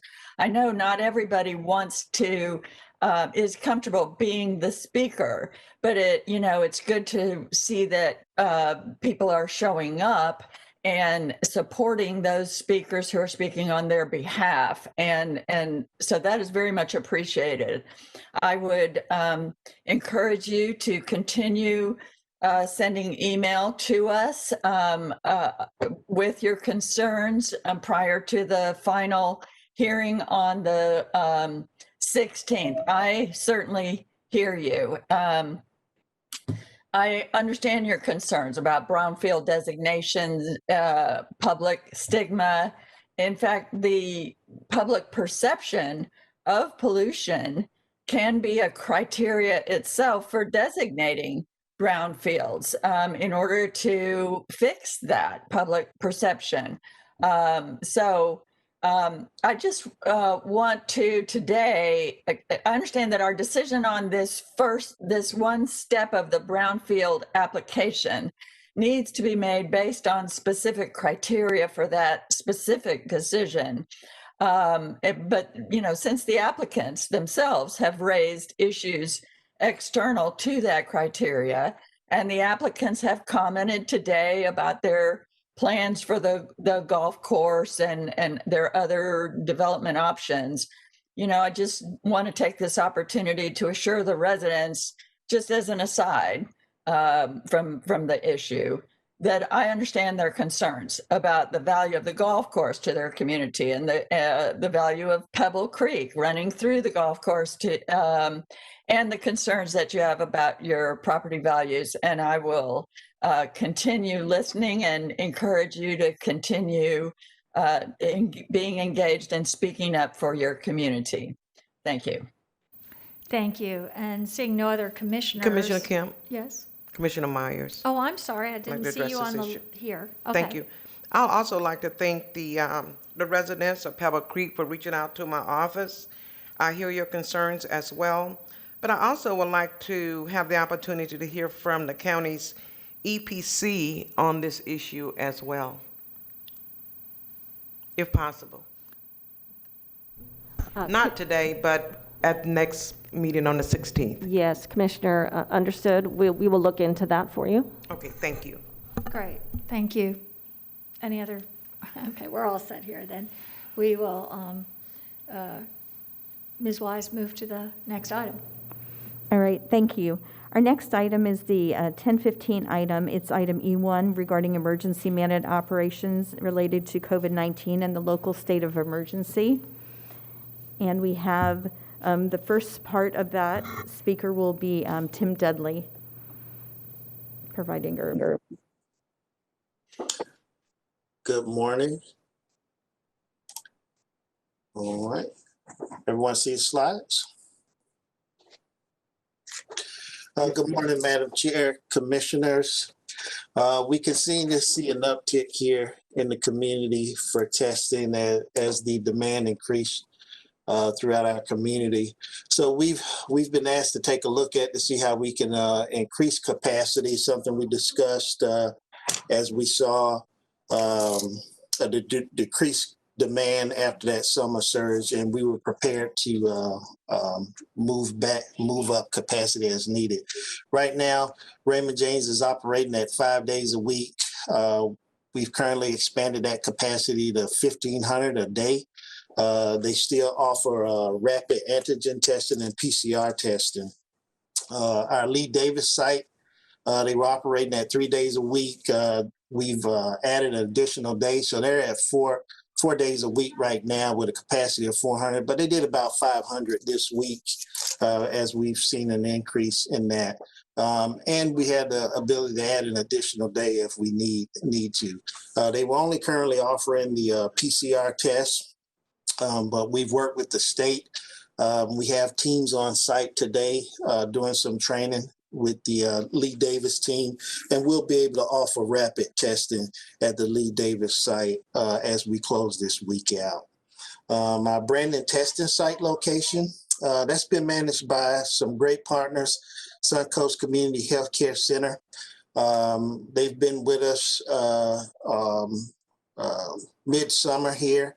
And they're at that point right now. They do about 800 tests a week. They have the capacity to do so, operating at 3 days a week. One of those days are Saturday.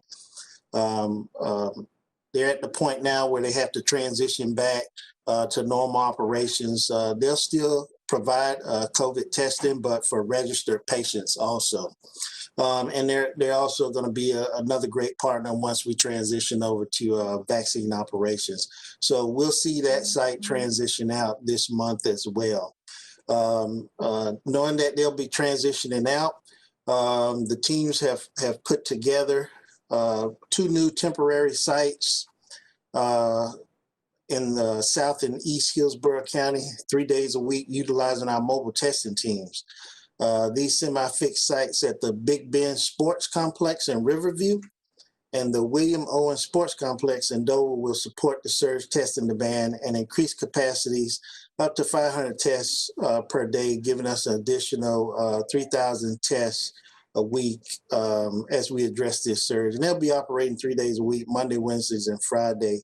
And we'll be providing that new schedule out to communications.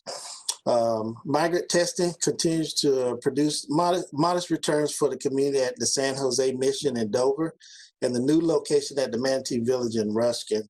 We'll continue to utilize this state asset testing resources through peak planting season, which is concluded this month. So we'll see that resource transition this month also. So we appreciate the support from the state and making sure that we could cover that community. And we also continue to looking at our other healthcare facilities. We've been working with Department of Health, Agency of Healthcare Administration, local healthcare system, and other regional and state partners to support testing of long-term care facility residents and staff. The goal of this initiative is to identify positive cases and reduce transmission to the vulnerable population residing in these facilities. Mobile testing teams remain on standby to respond to requests for mass testing at long-term care facilities and other vulnerable populations. The state started last month injecting the rapid test, making it available here to our community for our adult living facilities, long-term care facilities, and 55 plus communities. We're monitoring the distribution of those rapid test kits to long-term care facilities and senior communities from federal and state initiatives and providing support to these communities as needed. As of November 10th, we had 4 senior communities take advantage of this program, and 218 long-term care facilities have been sent rapid test kit packages. So we continue to monitor and support that operation.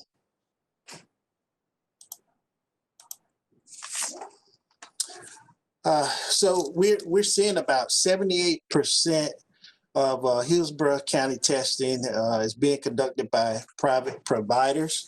And that's a good sign that we have a healthy testing infrastructure.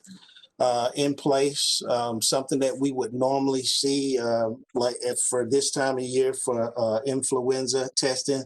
So we want to continue to see that move towards that testing capacity as we remove some of those tactical operations out of the field. And to help us with that, we've been having conversations with some of our big providers like CVS and Walgreens to see how we can partner to address any gaps both in service delivery and underinsured residents as well, as you see us transition back to a more healthy testing infrastructure. Right now, between CVS and Walgreens, they have about 30 locations here in Hillsborough County to offer testing. So we encourage the public not only to seek testing from the county sites, we'll provide that service while it's available, but we encourage them to take advantage of our other partners. We have the urgent care sites like Baycare, private doctors picking up the slack as well, or any gaps. With Hillsborough County Rescue, we've developed a task force where we're working with TGH to look at testing capabilities and adding additional 2 mobile units that will be available for use for that task force. And our federally qualified healthcare sites, Suncoast Community Healthcare Center, Tampa Family Healthcare Center, they also will continue to offer testing. And once we transition to the vaccines for those who are underinsured or having challenges with insurance. So please, again, take advantage of that. So, right now, testing has been our focus here for some time, but we're getting ready to make that transition. We'll continue to look at ways to provide that testing, working with our partners. But we've begun the planning for vaccine operations. We've seen that is a current topic here in the news most recently. We've developed a task force back in September, and this vaccine task force contains representatives from emergency management, fire rescue, Department of Health, logistics, and communications. This group interfaces with discipline-specific work groups, including emergency services, hospitals, healthcare facilities, communications, municipalities, and the larger stakeholder groups are all vaccination stakeholders. As we transition into each phase of vaccine operations, additional work groups will be formed to focus on specific populations. This task force will focus on developing local allocation methodology, confirm local critical infrastructure organizations, and establish points of dispensing for vaccines aligned with federal and state efforts for critical medical, long-term care facility workers, at-risk population, critical infrastructure organizations, and general population. We have an opportunity here, partner with the Hillsborough County Public Schools and the Department of Health. They have an annual event where they offer influenza vaccines for the students. So they're gonna be hosting 5 sites, and we'll use points of distribution to support this effort. And that'll give us an opportunity to exercise our plans that we have in place before we get into the bulk points of distribution for the vaccine. So great opportunity to provide a great service here for that population, and an opportunity for us to run a drill prior to us getting into bulk dispensing as we move into 2021. We've also distribute surveys to key partners for their capabilities to assist with distributing the vaccines. And this week, Communications will also be sending out a survey to the general public to get us a good planning overview of what's public opinion about the vaccine prior to it arriving here to our community, and we'll be able to make some adjustments to our planning initiatives as we get that data in. This concludes my updates. Any questions? Thank you so much. That was so much information and good information. Good news, I hope, right around the corner that we can look forward to with the vaccine. Are there, I guess, Commissioner Overman? Commissioner I'm sorry. Kemp, I'm sorry, I just wanted to transition, I apologize. I appreciate that Tim went through that extensive discussion about the extensive testing that is going on and how we're providing more testing, because part of the presentation you're going to see today about some predictions on where the caseload will be coming into December and January and things that we can do to mitigate that. And then also we're going to have our communication staff speak about some of the campaigns that we're having to help educate the people. So I just wanted to bring that all together for you, how we're going to work to combat this virus. And as you can hear, as we're transitioning into the next phase as far as getting ready for the vaccine. So Excellent. I apologize. Thank you. Thank you. Thank you. And I will recognize Commissioner Overman has a question.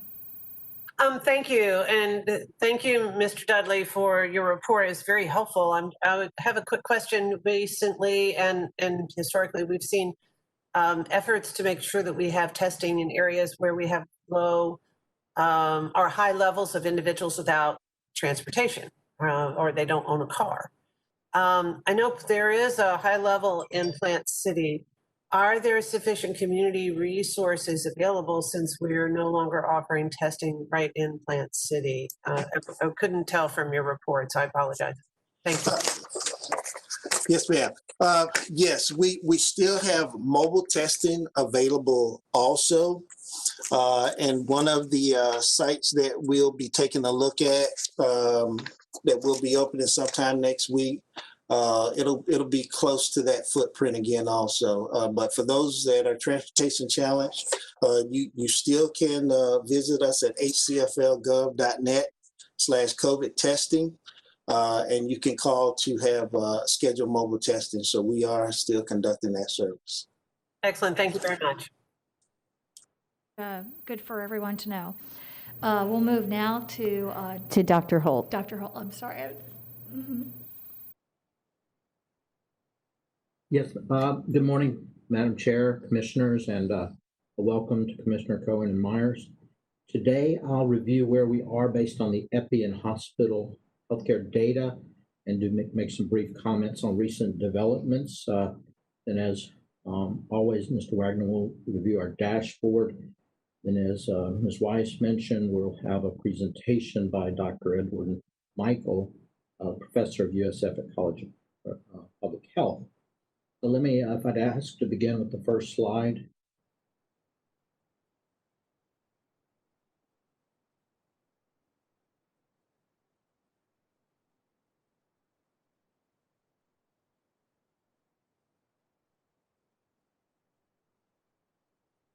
Go ahead, Dr. Holt. Thank you.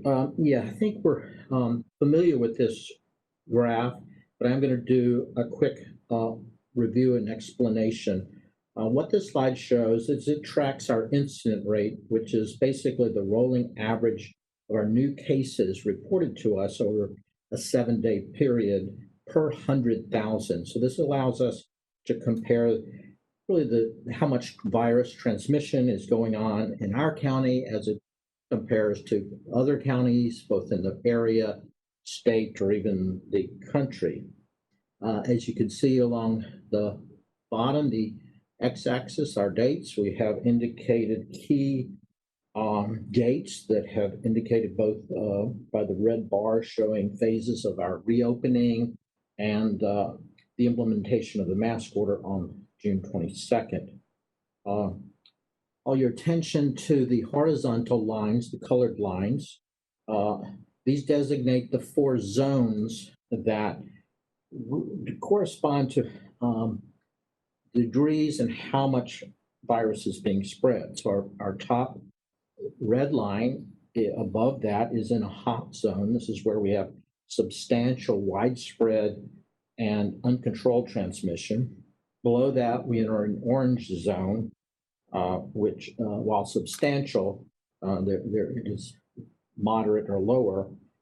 At the next line below that, we enter the what calls the yellow zone, we now have a moderate amount of community-based transmission. And then lastly, you'll notice this is a new line, a green line that represents minimal community-based transmission.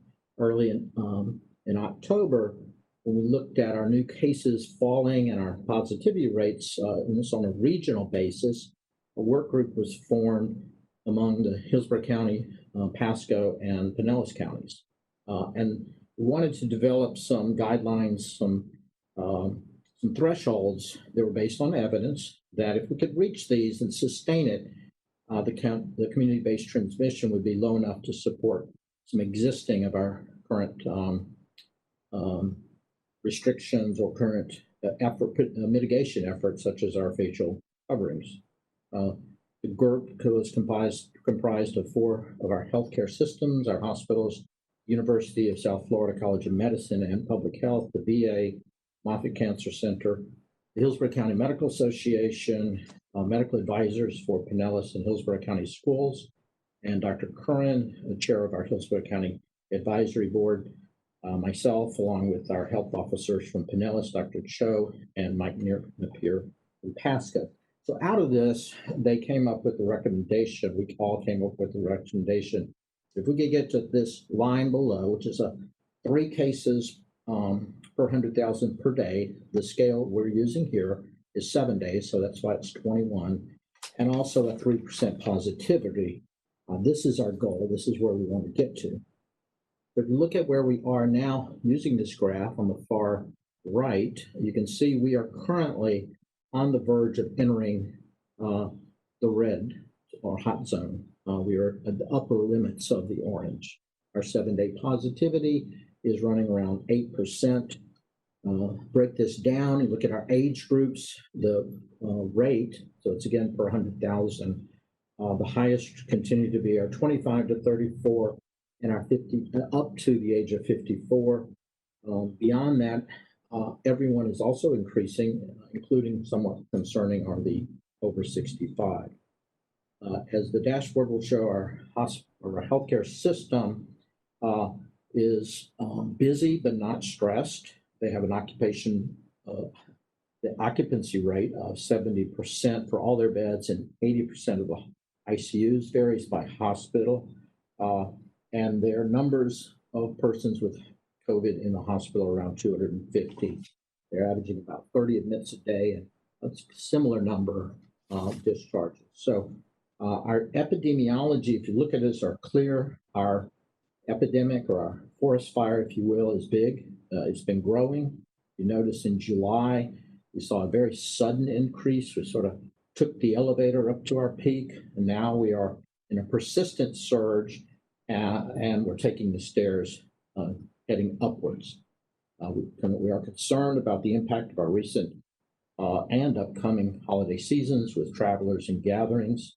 And I would recommend that if you have recently traveled or had travelers visiting or gathered with those outside of your household, consider getting tested. You're in the middle of your incubation period. The message about what to do is also clear. As indicated, our help is on the way. We are certainly all tired, even exhausted, but the end is in sight. If we were running a marathon, you could say we sort of hit the wall, but we've come so far, and we can see the finish line, so let's hang in there. Keep up the effort, keep doing all the things, simple things, common sense that we've talked about over and over.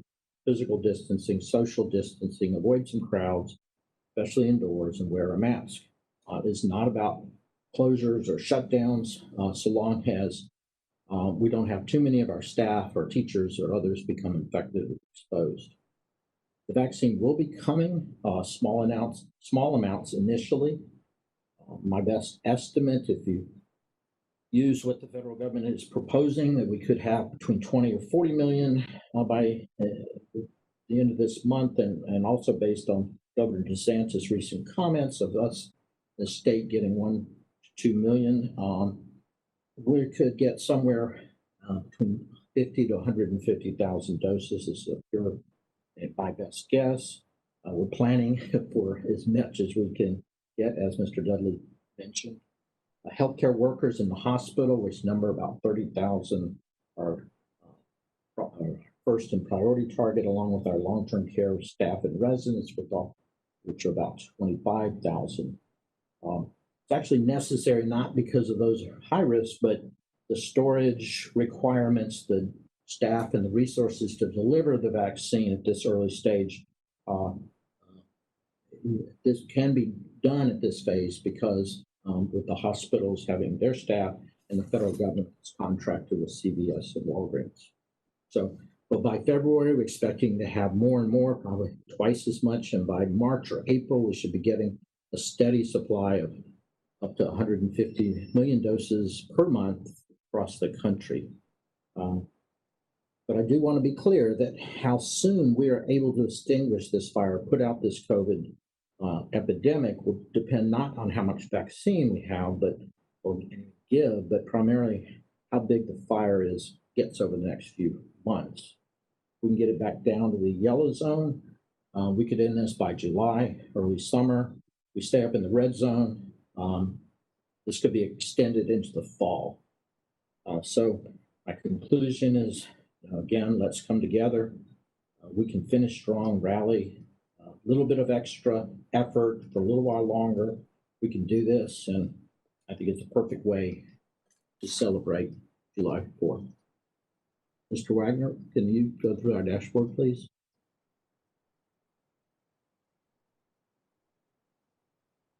Good morning, Commissioners. Kevin Wagner, Business Analyst, Healthcare Services Department of Hillsborough County.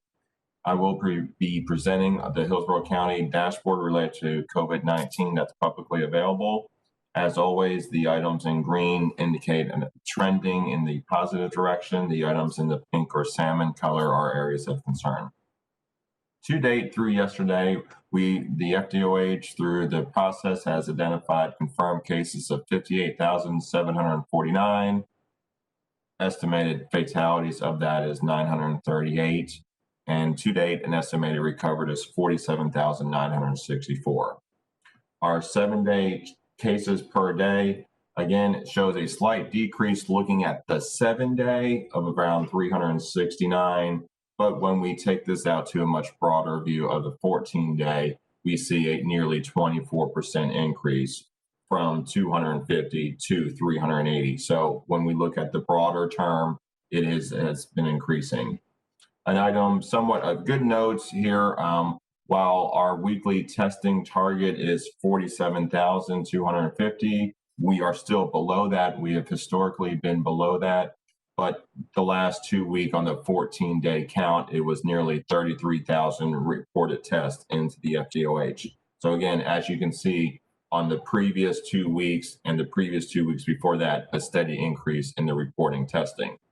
Still below our goal, but it's still an increase nonetheless. And then the positivity rate has shown a slight decrease in positivity down to 7.72.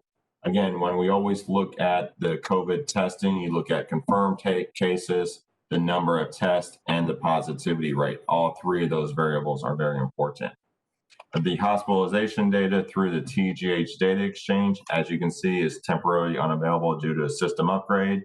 So we're anticipating that will be allowed for more quicker reporting of the data from the TGH data source, and hopefully a larger completions subset when we compare it to the OPCA data.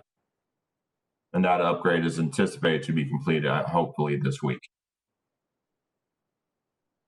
Regarding the case summary, I'll speak to the bottom graph. This is over the last basically 4 months from the beginning of August through November. You can see the downward trend and then the upward trend in November and early December. So again, we were at a peak in the summer, we've come down, and then now we're slightly moving up. Again, as Dr. Holt indicated, we're going up the ladder or up the stairs. So again, these are the individual cases by day for Hillsborough County confirmed. And again, they are in the 369 for a 7-day and 380 for a 14-day. But again, the slope is the key on this one.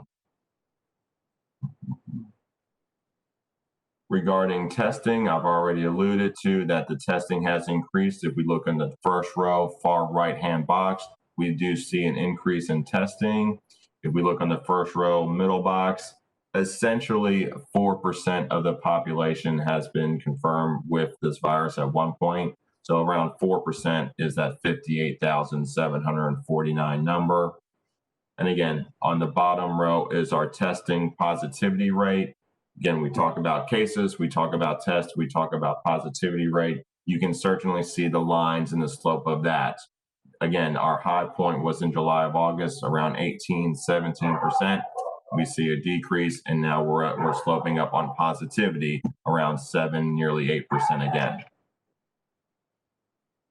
The last slide of this deck on the dashboard is the individual cases per day by the school age group are on top. So we do see variability with this is the actual cases by the age group per day. So large variability from the 18 to 24, 14 to 17, 5 to 13, and 0 to 4 age groups. The bottom is the smoothing out of the process when Dr. Holt indicated the 7-day case total per 100,000. So we wanted to take out the variability and look at trending. Again, the trend on this for the 18 to 24 is still the highest. When we move from October 3rd, that group of 18 to 24 was averaging 195 cases in a 7-day period. When we move to basically yesterday, it's 247. When we do the look at the ages of 14 to 17, they were 53, and they have increased up to 155, as well as the younger groups of 5 to 13 and 0 to 4 have increased. But the ages of 14 to 24 of the school-age children, as you can visually see on a trending standpoint, have increased. And I'll stop there. Thank you. Thank you. Thank you for that. I don't see any questions, Ms. Wise. Okay, very good. Now we will move on to the presentation by Dr. Edwin Michael. Inviting me to present the work that we've been doing in forecasting the COVID epidemic here in Tampa Bay and also across the state and another 14 states. Let me just share the.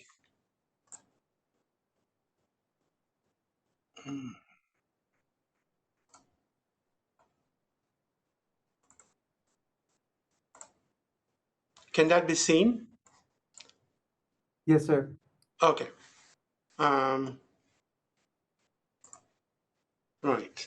So what I'm going to speak to you today is pertaining to this key questions. One is based on data being collected. What do the short-term and long-term forecasts imply for the course of the pandemic in the Tampa Bay region? And here, what we do is we take data, inform the model, and then use those models to make the projections. These are just like hurricane models, which use data and then to parameterize the models, and then use the best parameterized, latest parameterized models to make the forecast over the next 4 hours or for the next few days. So that is in principle what we do. We take data, couple it with models, learn the parameters, and then make the forecast. And then the next question we're asking is, what impact did the face masks wearing and other social mitigation measures that were implemented in Tampa Bay and Hillsborough County in particular, I guess, have had on ending the epidemic so far? What are the prospects of the upcoming vaccines for curbing the pandemic in the near future? And will continuing with social measures be important alongside with vaccinations for containing the pandemic over the next few months? So we have seen this slide already. The blue curve is the observed reported cases. These are the daily confirmed cases. And we get this data, automatically every night from the St. Johns Hopkins database. And this is for the 4 counties, in Tampa Bay. Hillsborough, Pinellas, Polk, and Pasco combined. And this shows the course of the epidemic, the path of the epidemic through time. Until I think this was done, the latest update was like 2 days ago. And you can see that, we've seen these graphs already. And I just want to focus that recently we are getting into the phase of an exponential resurge in the epidemic. And the black line is the median predictions of the model. Remember, as I said, this is a data-driven model. It uses data, 1 week block of data to update its parameters. And these are automated. This is done automatically, just like the hurricane models. And that is the median prediction. And you can see it faithfully follows the data. And the dashed line is the confidence intervals. And this is the short-term predictions. We make a 2-week ahead predictions, and then we make the future predictions as well. And the thing to note is that as you make predictions, your confidence intervals will begin to expand as well. But what I wanted to show you is the impact that the social mitigation measures has made, not only on data, but also on the model predictions. I mean, look at what happened. We had the face masks mandates coming in on 22nd of June, and then bars were closed 26th of June. After a lag period, which is to be expected, you can see it is reduced, both the observed cases but also model predictions, because the models are taking into account what is happening in society as well. It measures the impact of those measures. Both the model prediction as well as the cases are showing the impact that the social mitigation measures has made. And then we started reopening at the end of August. Schools reopened, bars reopened in the middle of September, and then there was a statewide reopening 29th of September. And all that occurred during this phase when the infections were pretty low, trending very low. And then as soon as things began to reopen, the economy began to reopen, the cases are beginning to resurge again. And this is typical of a close contact disease. And another way of looking at it is by tracking this time varying values for RT. RT is the effective reproductive number. Just to recap, the reproductive number just denotes how many persons, on average, one person can infect at any given time. So if the value of RT is, let's say, 2, then one person is infecting at that particular time, is infecting 2 other people. And then those 2 other people will be infecting 2 other people themselves. So and so forth. And that's how the exponential numbers begin to arise. And so we need to get RT below 1 for theoretical reasons. If you don't infect another person, then the epidemic will just die away naturally.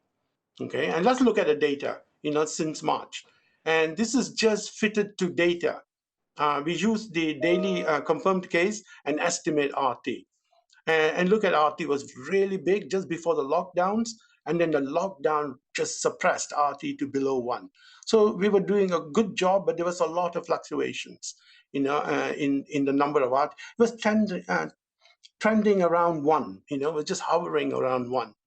And then it started to rising again to cause the summer peak. And then the face masks began and the bars closures began to start being implemented in Tampa Bay. And look at what happened. Immediately suppressed RT to trundle again just under 1. We were doing pretty well. And then the schools reopened. And the impact has been to start raising RT to above 1. And now at this point, RT, the value is 1.23. So one person is infecting 1.323, I mean, it's the average. Other people. And that is the reason why we're seeing the resurgence. And this is simply to show the impact that the face mask mandate has done, in averting cases, and this is simulations until December 12th. So the face mask mandate came in somewhere here, June 22nd. And this is model predictions taking into account the face mask mandate, and then the bar reopening, bar closure and the reopening, subsequent reopening in September, all of that. And that is the cumulative daily number of cases, that the model is predicting until December 12th. On December 12th, we would have had 140,000 cases, through time, in Tampa Bay. But what if there was no face mask mandate? So we ran the model saying, what if there was no face mask mandate? Just look at the numbers that we would have reached by 12th of December. 1.5 million people would have been affected or infected by COVID. So face mask, this is the amount of reduction that the face mask mandate has done. And this shows the power of social measures, in the absence of vaccines, obviously. So let's now switch to, what is the target that we need to think about? How much do we, how low do we need to suppress the coming epidemic curve so that we are happy that we are controlling the epidemic. One target is to look at hospital beds. So as long as we keep the epidemic below hospital capacity to deal with COVID, then that would be a target that we can all think about.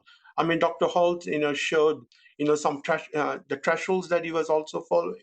This is another way of also making plans in terms of curbing the measures to curb the epidemic. And so here I'm showing, longer term predictions, and here we are predicting for the patients that might require hospitalizations. Okay, this is not infectious cases, but we are predicting the people who might need hospitalizations. And the black line here curve is a model which is simply projecting what if the current social measures were to apply in the future, and we're running the model until the end of April next year. Okay, from now onwards. And this is what the model is predicting. If the current social measures were in play, it's maintained, you are going to see, the third wave, second or third, the third wave is coming, and it'll peak for hospitalizations on February 12th, and that time you will require 3,600 beds. But what if you were to relax the social measures, even moderately? If you release it even moderately, it will explode. The demand for hospitals will explode until you'll require 7,600 beds January 18. Okay, but what if you were to increase the social measures? Bring back face mask mandate, for example. Then you'll begin to suppress the coming wave, and at that point you'll be below. The peak is indicating just a moderate increase in social measures. 2,400 beds will be required, and that will be, and so we ask our questions, do we have capacity? Right now, the Tampa Bay hospitals are running at 75 to 80% on bed occupancy. That means you'll have 2,500 beds, which could be reserved to handle COVID patients. If you look at the predictions and this threshold, that we need to keep it below 2,500 beds, then you can see, even with social measures, current social measures, you'll need an extra 1,100 beds to deal with the requirements. If you release even moderately, it'll completely overwhelm the hospital capacity for dealing with COVID cases. So what this is showing is that we might have to increase your social measures to keep it below the threshold of 2,500. So let's move on.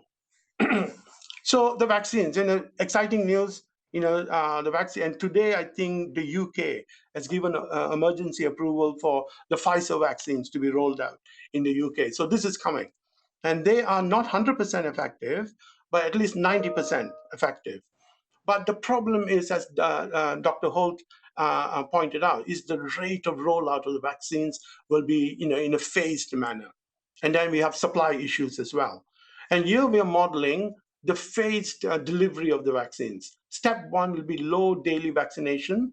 And we are assuming that the vaccines will be rolled out, let's say, really speaking, from 1st of January. And the first month will be very low daily rate of vaccination. And then February to March will be a moderate daily vaccination. And then step three, phase three, will be high vaccinations might come into play from March onwards. What will happen to the pandemic? And here we are showing results for daily infectious cases, not hospital cases, daily infectious cases.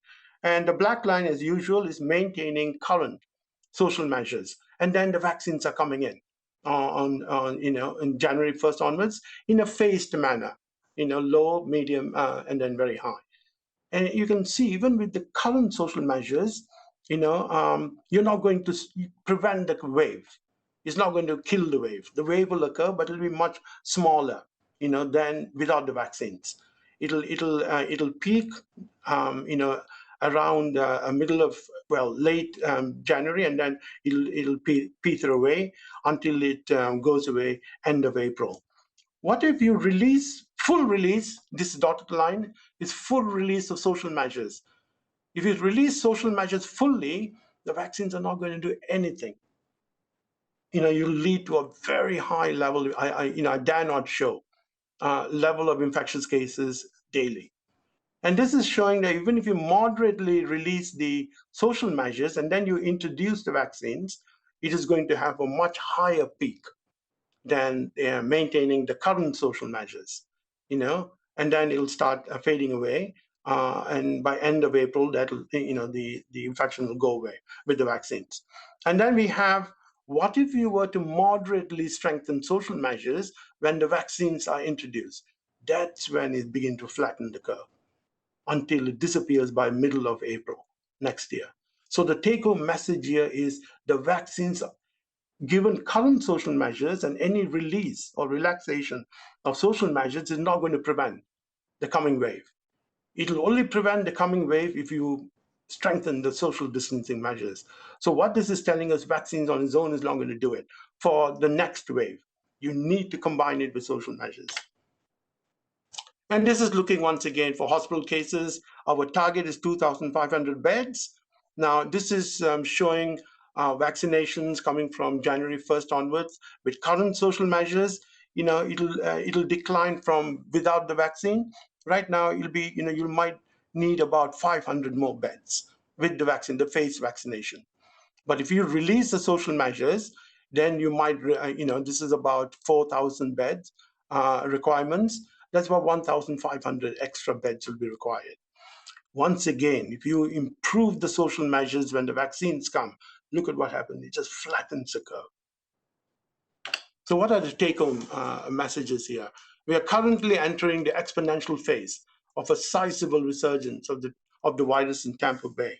The peak of the coming wave is likely to occur around the first week, late January or first week of February 2021. How high and how long the surge will last will depend on the strength of the current social measures being practiced by the community. Ramping up social measures will significantly reduce community transmission and will constitute the best option to contain this second wave. And that is the take-home message. Even a moderate decrease in currently applied social interventions will result in dramatic increases in daily cases and requirements for hospitalizations that will exceed current hospital capacity, the 2,500 bed threshold. Vaccines will arrive, unfortunately, too late to prevent the next wave. Vaccinations, however, will induce faster development of herd immunity. We are expecting that by April, end of April, 70 to 80% of the population will be immune.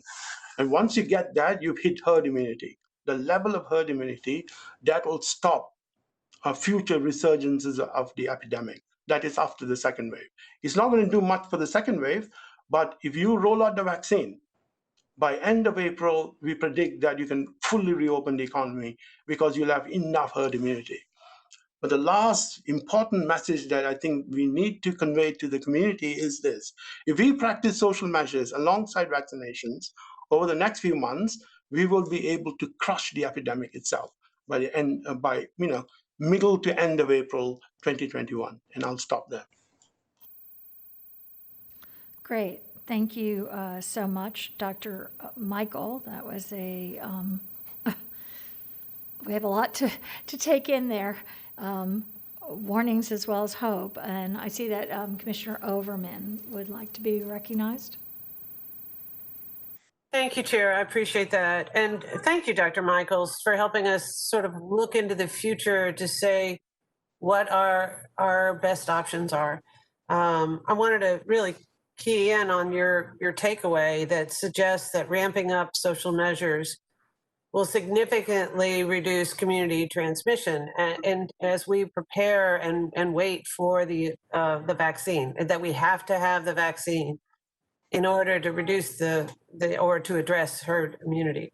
But what would you suggest is our best option for containing spread? I mean, we have masks and social distancing, and we still have the mandate with business owners to require masks inside of businesses, and we still have mask order for wearing a mask when you can't social distance. But we do have the relief of wearing a mask when you're eating and drinking without any other protocols. What would you suggest are additional social measures that we could consider to help us get to where vaccinations are available? Yeah. I mean, that's a really good question. I mean, everybody is struggling with that, right? I mean, that's a difficult one. But face mask has been proved, and I'm not talking just for COVID, but even Spanish flu, all those 100 years ago, face masks is the best option that we have.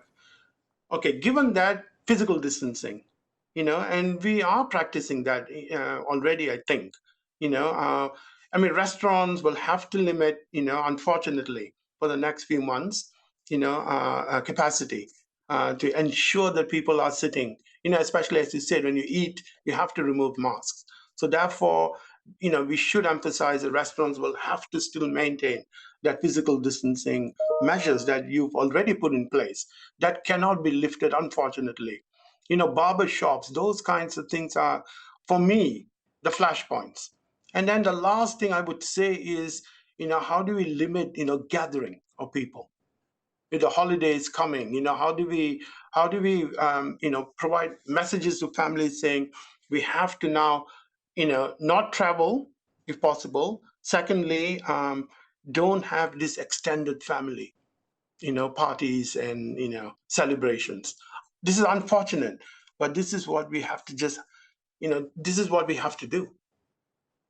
I don't know whether that, answered your questions. Then we have the schools and universities, what is the strategy there? I mean, I am a little bit puzzled. With universities, I know quite well because, I do advise the university over here. Should we ask about exit testing? If you're going to let students go back to their communities, should they be tested? And then only the negatives sent back. And then who's going to pay for all of those? Those are the questions. And then once the students get back home, should they quarantine?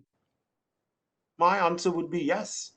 And then also take a test when they get home to protect the older people in their houses. So these are, I think, very, very tough questions, very tough questions. And I appreciate what you are facing as commissioners, because you have to, on the one hand, you have the economy. But the good news is if we practice this, I guarantee with the vaccines coming by end of April, we are done. This is it. We are done with this problem once and for all. And the problem why we had when we made the predictions even in May, saying that the state was reopening far too soon. If we had only maintained that for another month, we could have controlled this.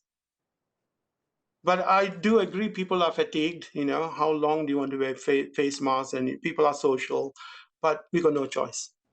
So I would say face masks, number one. Number two, all the establishments where people do gather, you still practice, physical distancing. And then three, now with the holidays coming, the messages to families, to have nuclear family celebrations, if at all. And then if kids are coming home, they need to be tested. Also have several other commissioners in the queue here, so I will recognize Commissioner Smith. Thank you. And thank you so much, Dr. Michael, for coming today and letting us have this, the benefits of this data-based predictions of where we will be with and without various levels of the social measures that we can take while we are waiting for that the vaccine, the light at the end of the tunnel, and for showing us we're going to see the impacts of Thanksgiving and travel, and showing how masking has worked right here in our communities. I mean, I know we're all watching the national news and reading in the newspaper about the big picture and the general ideas, but it is so helpful to have today these graphs of exactly where our Tampa Bay community is, where our hospitals are, where they will go with and without certain levels of social measures, and that we can be out of this locally within a few months if we maintain the levels is a very important message. But it's very important to see it, as we've seen it today, backed up by the data and your research, and that is just huge. By now, it's clear that if we all wear masks, we will protect each other from COVID, and we will protect ourselves, and we will protect our healthcare workers from being overwhelmed to the point of risking their health and the health of everyone who needs our hospitals and doctors and nurses for other health issues if our beds are full. And won't be able to have those if our beds are full of COVID patients. One step, it seems to me, that we can take is for all of us to be leading by example, and to be asking other community leaders to join us in amplifying the message, to remove the politics from it, and get some of the community leaders on all sides of politics, but from other avenues. I was so heartened when recently we saw all our Florida sports teams joining together in their campaign to hashtag wear a mask Florida. I think the messages coming from those areas and different kinds of people can be very powerful. You might think, well, the word is out and we all know we need to wear masks, and some people are going to wear them and some people are not. But I keep seeing people, even in county center and in public meetings, even yesterday in our MPO meeting, coming in and participating in the meeting on television, taking their mask off, taking their mask off for the duration of the meeting, taking their mask off for the period that they are speaking. And so I think this is a good moment to ask that our county staff and commissioners and board members in all our other boards that are meeting in county center, keep your mask on, lead by example. Possibly we might need extra signs. I'm hearing that some staff in county center is being seen being maskless. And this is clearly a moment where we all need to be scrupulous about that simple step that we can take and lead others to take. So thank you. I'm going to recognize Commissioner Cohen. Thank you very much, Madam Chair. Well, thank you, Commissioner Smith, for what you just said, because I completely agree with that. This is my first meeting officially looking at this information, and I have to tell Dr. Michael, this was a fabulous presentation. It is one of the best and most comprehensive things I have seen, and I have been watching these meetings fairly religiously for some number of months. It could not be clearer from what was just presented that when you put this thing into context, the more that we adhere to the mask wearing and the social distancing, the less that the last phase of the epidemic is going to destroy this society. And it just is very clear to me that at this point, it really is up to the individuals in our community to take responsibility for themselves, not just wear the mask, wear it correctly. You know, I was at the grocery store the other day. Everyone that I saw had a mask on, but people were clearly deliberately wearing them incorrectly, as though they were going to make some sort of a statement by doing so. If you want to keep businesses open, if you want to keep the economy surviving until we get to this vaccine, we have to all cooperate on this effort, and it just isn't that difficult. Wear a mask, maintain the social distance, wash your hands. It couldn't be clearer. And I just want to say to all the people that are writing and calling in with opinions on this matter, we won't have to take additional, more restrictive steps if you will cooperate with us and take these measures just for the next few months so we can get over this hump. Because if we can't, we can see from the data that we are going to be very quickly overwhelmed, and we are going to be sitting here facing only bad decisions, only bad decisions. Now is the moment that we can nip this thing and survive it to the end of April. And I can't express enough how much I appreciate Dr. Michael's prediction that show that it's within our grasp to do this. We can do it. We can definitely do it as a community. We just have to be committed to it. So thank you very much. Thank you to the other commissioners. Very compelling statements. Well, what I find amazing is something as simple as a mask works so well, as we can see from the data.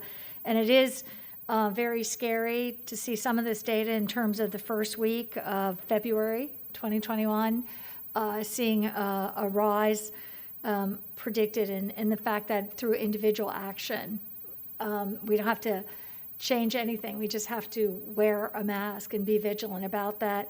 And we can protect others. We can kind of change that curve and make sure that as many people live through this, as many businesses survive through this as possible, as we move forward to seeing, as someone said, the light at the end of the tunnel, the vaccine. And so with that, we will go to our communications and digital update. And Liana Lopez, Communications Administrator, is going to speak about some of the messaging that we're trying to get out into the community. Thank you, Administrator Wise, and good morning, Commissioners. For the benefit of the public, my name is Liana Lopez, and I serve as the Chief Communications Administrator for Hillsborough County. It's my pleasure to share that Communications and Digital Media continues to maintain and execute strategic communications plans that have included, quite frankly, multiple full-scale campaigns since the start of the pandemic mitigation efforts. Actually, since the first case of COVID-19 was reported in our region, Hillsborough County Communications has been working tirelessly alongside our partners in the Joint Information Center, known as the JIC, which includes neighboring counties, local municipalities, our hospital systems, and the Florida Department of Health, as well as other public and private agencies. We've worked together to develop public education and information campaigns that seek to encourage safety as well as healthy habits among our residents. Through the JIC, we share information and work to amplify the messages of our partner communities, and they in turn do the same. It's a true support structure for communications efforts. Together, we work to promote uniform and freely flowing information among stakeholders so that we may provide our residents with reliable and factual information that is critical in times of crisis. We know there is message fatigue and there can be latency when receiving messages. Therefore, we're always looking for new ways to connect and refresh our campaigns and outreach efforts to help flatten the curve. We're continuously implementing communication strategies and developing supporting materials that align with the goals and priorities outlined by the Emergency Management and EOC Command to include the Department of Health public information efforts, as well as the efforts of our partners. Our campaigns are crafted through the lens of transparency, the lens of equity, and includes fact-based, data-driven tactics. We remain focused on targeted, compelling content that's developed through real data. We will review and evaluate the information presented today, everything Dr. Michael presented and Dr. Holt. In fact, we do this each meeting and throughout each week as new developments occur to determine any messaging updates that are needed or new strategies or tactics we should deploy.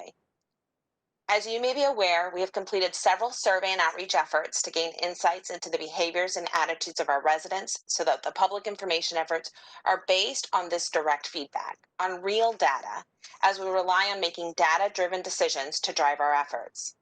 With this always top of mind, as Tim mentioned, we will soon be embarking on a survey to seek feedback from our residents on vaccination so that we may better understand any barriers.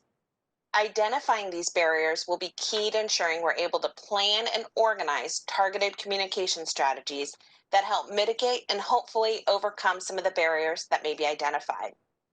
Additionally, with data gathered from our social media channels and our website, we continue to address trending topics as they arise and direct the audience to official information.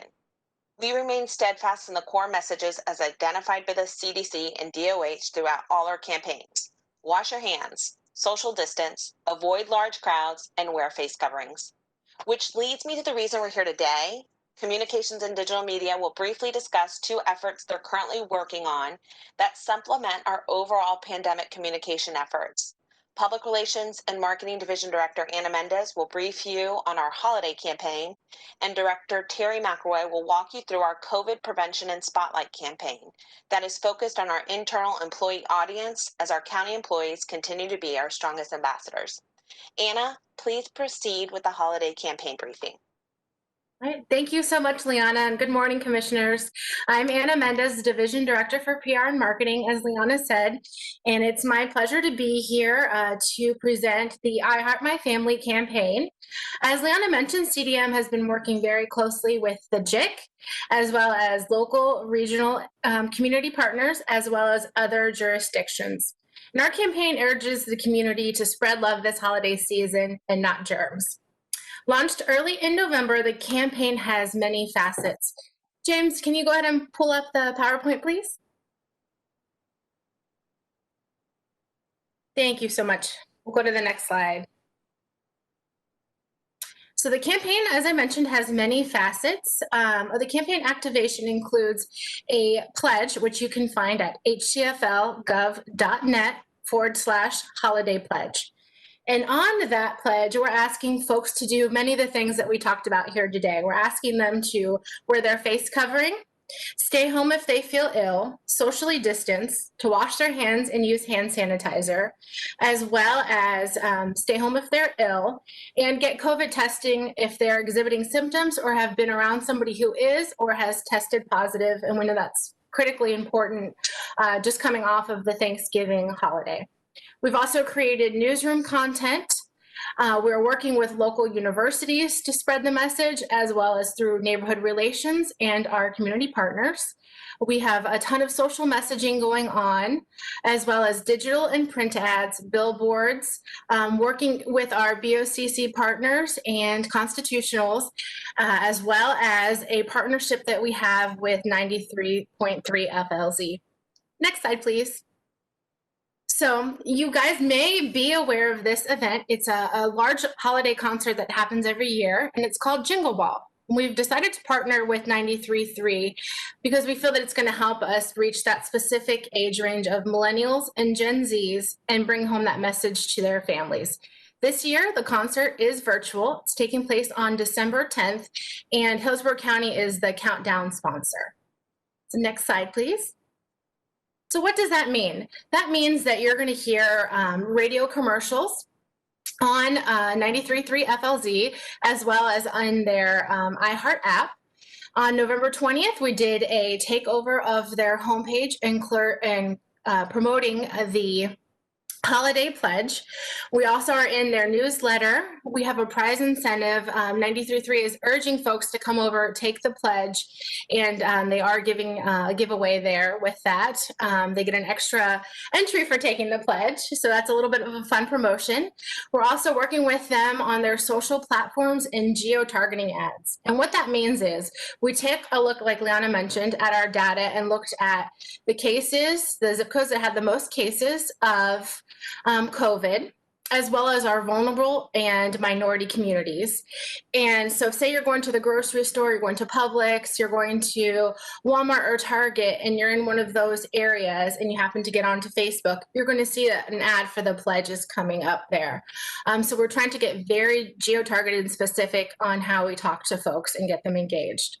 As well as you'll see logo inclusion for the county on the Jingle Ball microsite. And I've got a radio commercial to play for you. James, if you could fire that up so you guys can hear what we have out there.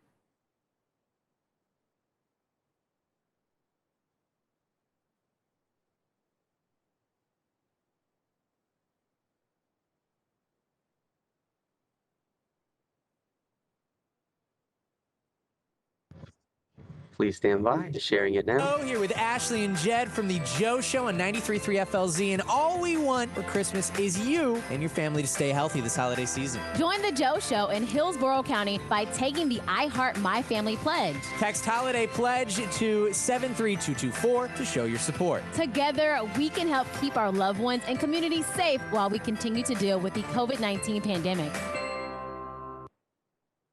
All right, thank you. In addition to that radio spot, we also have video PSAs that are going to play on our social channels as well as on HTV, and that has also been provided to our JIC and community partners. On this slide, you're going to see just a sampling. There's a lot of stuff that's gone into this campaign, but just a sampling of what we have out in the community.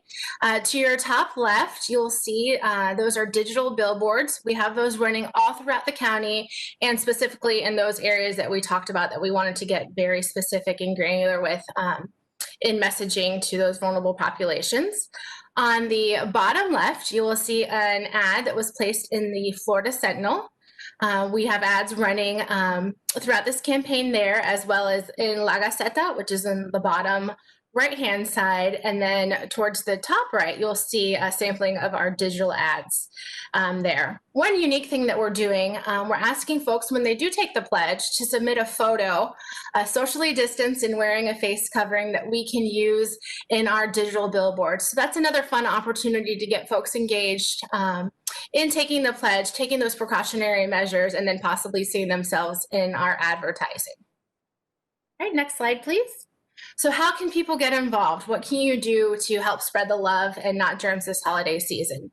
You can hop on to hcflgov.net/holiday pledge and take the pledge there. We also have links to CDC recommendations and different tips and checklists on what to do prior to a family gathering or after a family gathering. Specifically, we want folks just to be with their immediate family. We want folks to share the pledge with their family and friends. Upload that selfie that I just mentioned when you're taking the pledge, as well as on that website, we have a toolkit, and you'll see that there is a Facebook profile cover photo that you can place on your Facebook pages as well, just to help us spread the love this holiday season. Next slide, please. And you'll see these are 2 hashtags that you can also use, Stay Safe and Hillsborough Cares, to get part of the conversation. We are on all platforms, Facebook, Twitter, LinkedIn, YouTube, Nextdoor. So there's opportunities to get engaged as well as to receive information regarding the pledge. And that concludes my presentation. Any questions for me? Overman has a question. Commissioner Overman, or comment, you're recognized. Thank you, Leanna's team, and you as well to the great job of encouraging people to maintain their social distancing and their social measures to fight the virus. And these are great tools. I've actually already shared them on my pages. And I also want to say thank you to the public that will embrace this and actually share it. And critically important, based on what we heard from Dr. Michael, that we still anticipate a peak wave in our most important economic opportunity time period. You know, January and February is our tourist season. That's also major events we've got scheduled.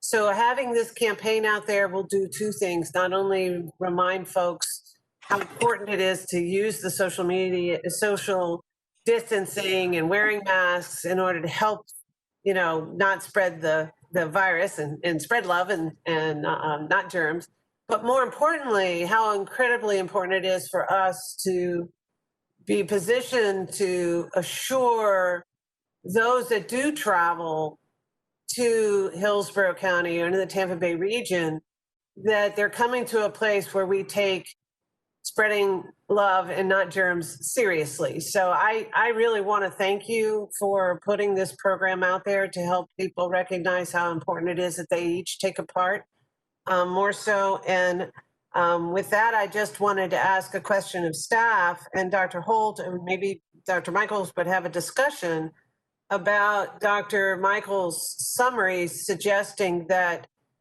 you know, the wave is still going to occur in February, possibly, you know, and how long that surge will last depends on what social measures we can put into place. This is a great example of how to do that, is get the word out and encourage everyone to participate.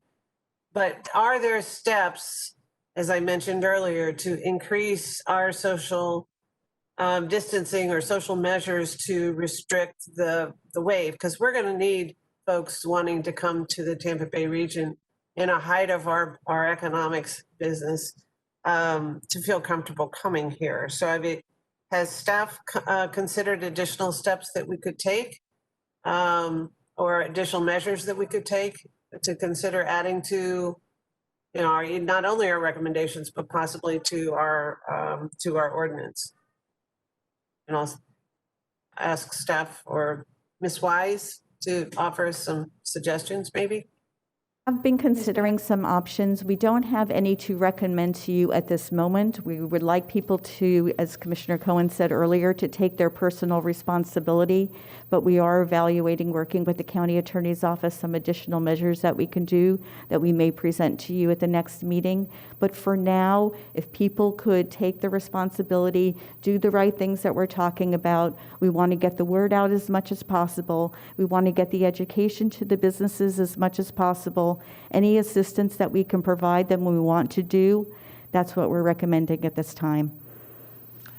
And maybe before we, Ms. Beck is next, but before we go to that, I know there's been sentiment, as we did before, and I don't know if this is an appropriate place to bring it up, but to write a letter to the governor, as we did before, to ask that we be allowed to continue for this very serious period or not continue what we're doing now, but to go back to our purely virtual meetings, protective and safe.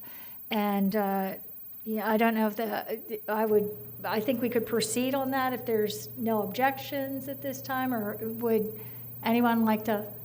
If you need a motion, I'll make a motion to address a letter prepared by staff, signed by our wonderful chair, on behalf of the BOCC to address the governor, respectfully requesting a waiver of the physical requirements for public meetings.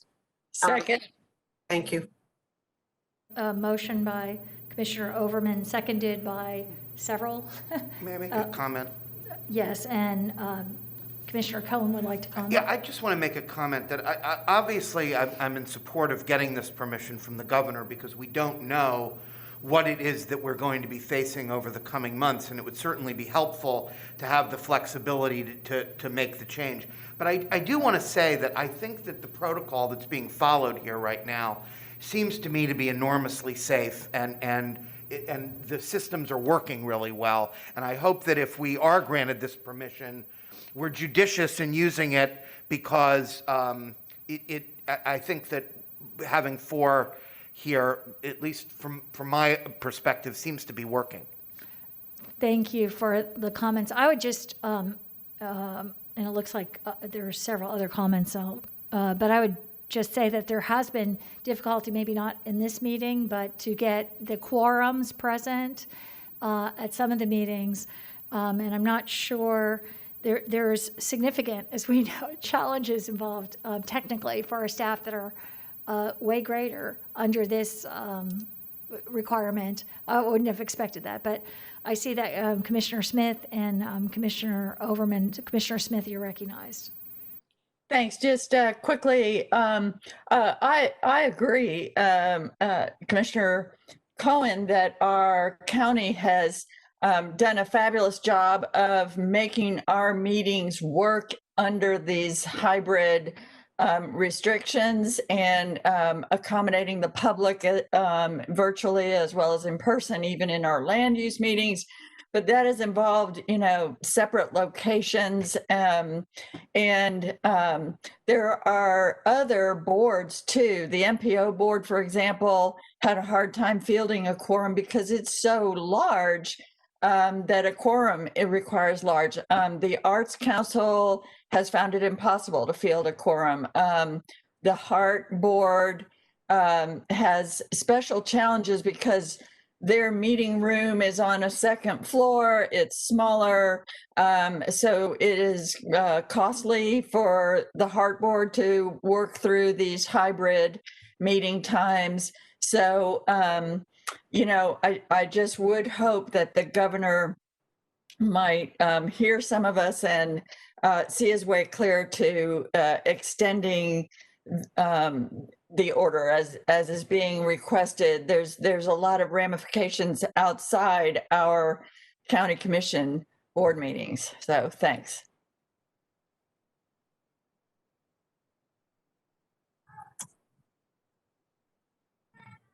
I see your hand up. Is that okay? Doesn't look like it. Mr. Smith offered.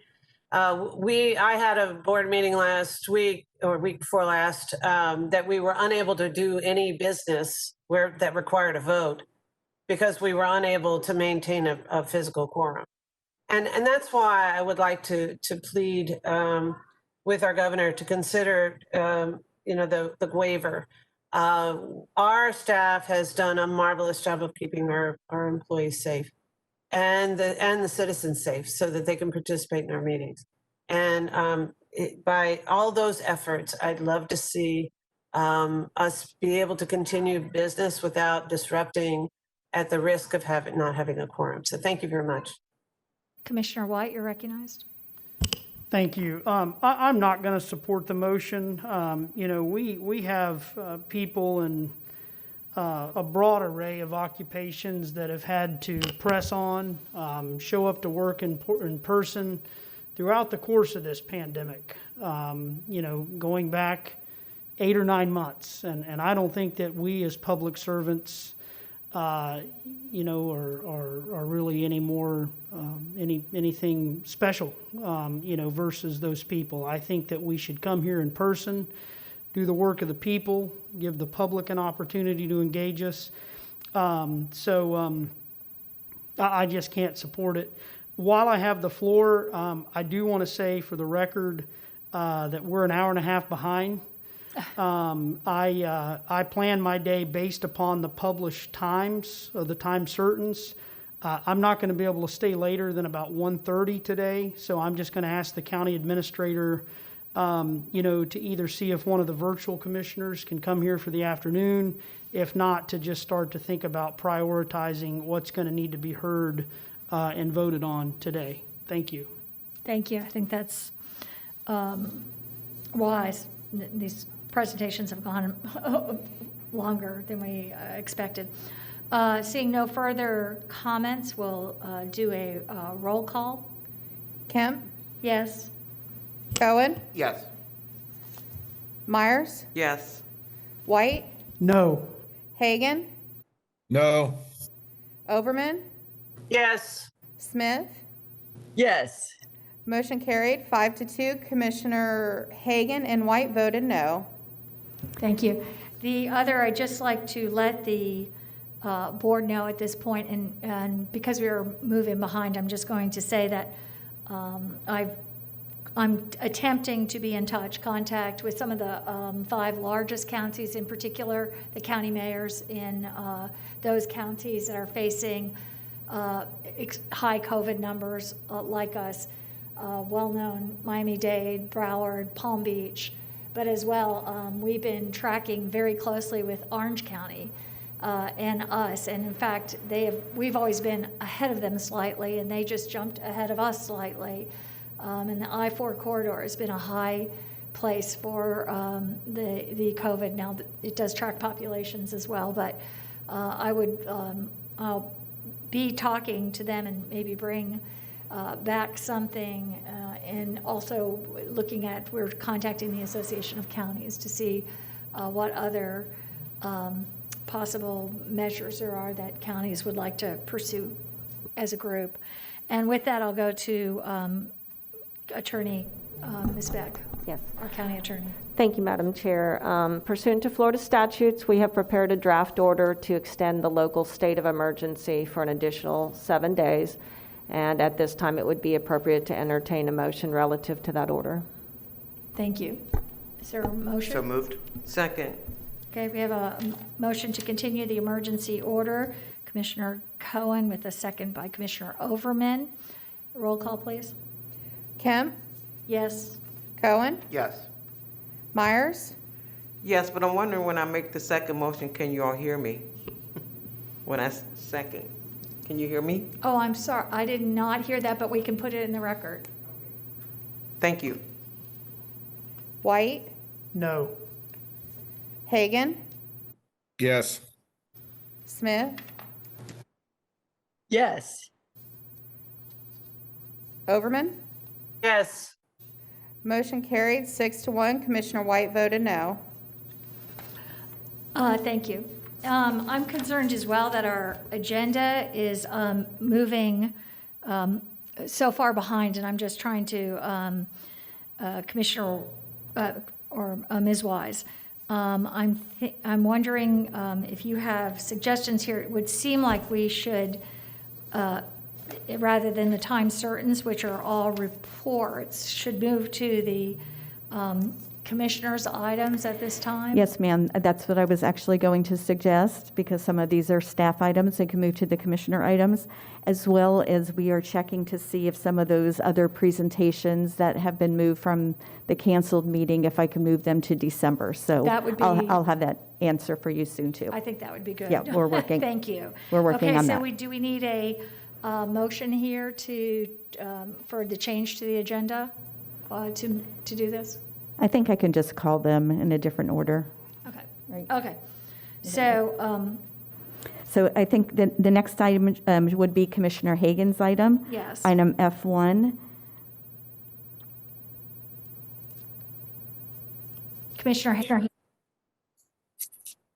Thank you, Madam Chair. I know we're running behind, so I'm gonna be brief. Some of you may have seen the October 14th article in the Times outlining the EPA's recent decision to open the door to the reuse of phosphogypsum in roadway construction. This is the material byproduct of fertilizer manufacturing that we see stored in huge phosphate stacks that dot this county and the region. As far as I can tell, this material has been strictly regulated by the EPA for at least 30 years. It is regulated for the presence of radium-226, a radioactive substance that produces radon gas, a hazardous air pollutant. One-time reuse of this material for roadway construction was studied, but ultimately prohibited. With that said, I have serious concerns about the potential environmental and health impact of this decision.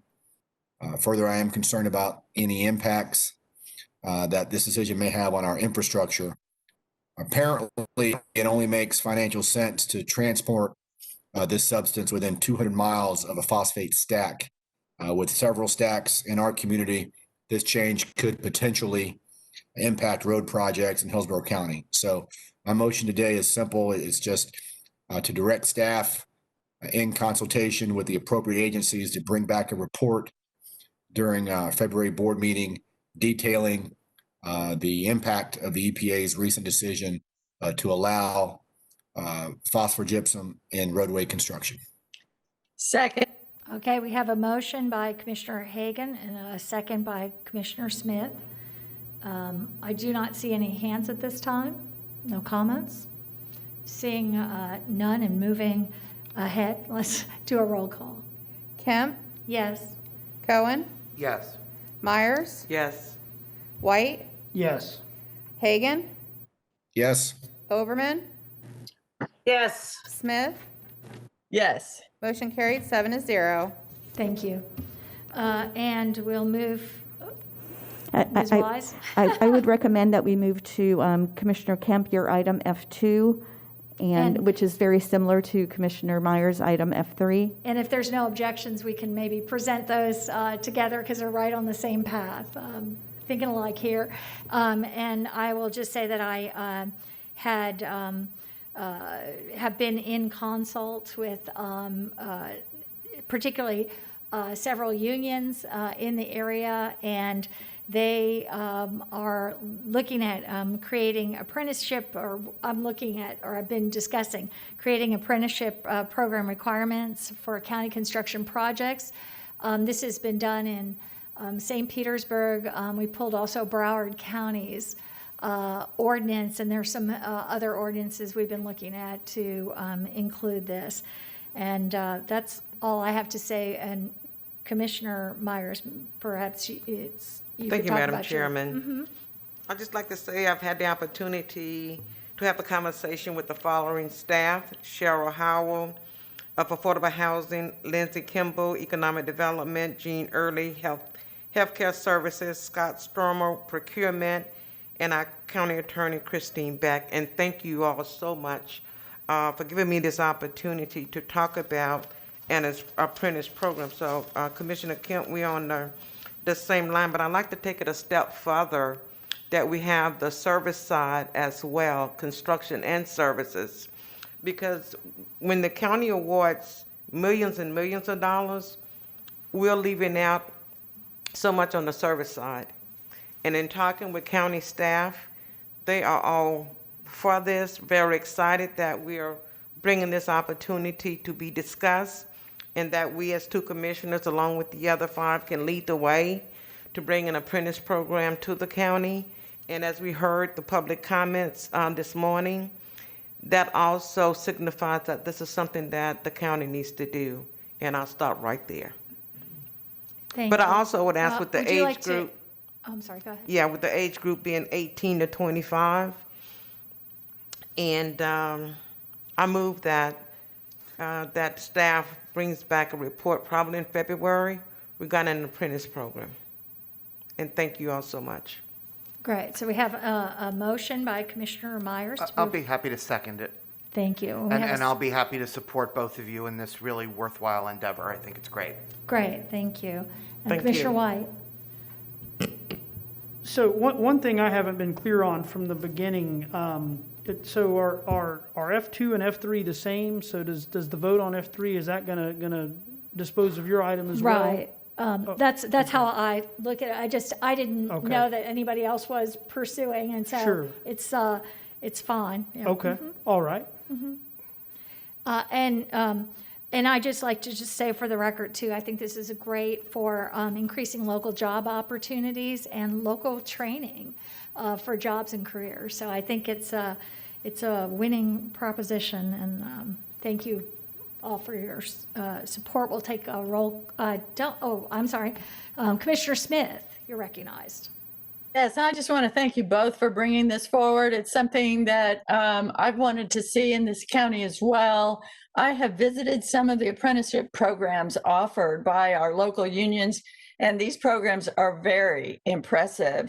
They give people a thorough education in their chosen trade with hands-on training as well as textbook learning, and sends them off to fully prepared for a career that enables them to make a really good living and provide for their families.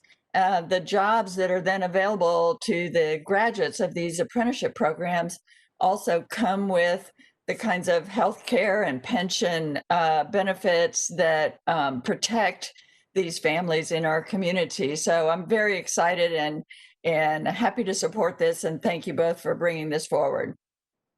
Thank you. Thank you. And with that, we will go to a roll call vote.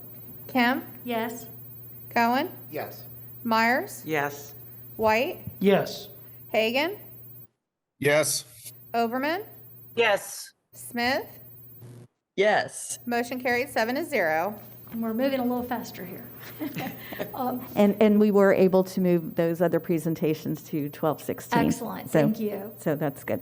All right, the next item is Commissioner White's item F5 regarding the PACE program. Did we miss F4? I'm just, That was my question. thank you. I was frantically bringing Commissioner up the addendum. Overman's item? Yes, I did. I was just trying to get the commissioners. I right, understand. Yes. Mhm. It looks like we have a little more time. Okay. Sorry, Commissioner Overman is item F4, receiving our presentation from FKQ Advertising. Thank you. Commissioner Overman? Thank you very much, and I appreciate that, Chair, and Ms. Wise. And if there weren't some timely issue, because we are presenting next week to the State Attorney's Office, we could possibly delay it, but I'm going to avoid doing that. I'm very excited to have Ms. Elisa DiBernardo, an account director with FKQ Advertising and Marketing, to deliver a wonderful presentation outlining the full-scale ongoing campaign that will run all year long. This is, of course, in addition to the Targeting Super Bowl campaign. I'm very proud of the work that the County Commission on Human Trafficking board members have accomplished in the little over a year in terms of developing not only resources, but programs, as well as a marketing program to outreach and help our citizens work on fighting this crime. I want to thank Brandon Wagner and Dr. Heather Curry for their great work in helping all of our partners do such a good job. And it's important to note that we now have a human trafficking hotline and full-time care coordination dedicated to victims of human trafficking with the Crisis Center of Tampa Bay. I'm also excited to share that our efforts will be highlighted this month, or actually next week, at the statewide Human Trafficking Council meeting that occurs next Thursday. It is my honor to recognize Ms. DiBernardo to discuss the anti-human trafficking campaign and to introduce her team. Thank you so much. Mr. DiBernardo. Thank you, Commissioner Overman and the rest of the commissioners for inviting us to the meeting today to present. I did want to give a quick shout out to the FKQ team. Many of them have been hanging on the line here waiting for our presentation. So if you are on, feel free to turn your camera on and give a quick wave. We do have a wonderful team that helped concept the presentation today. So if you want to move to the next slide, we can start with a recap of the campaign parameters. As Commissioner Overman mentioned, this is an annual campaign, so we kicked off in November, and then we'll go all the way through June of next year.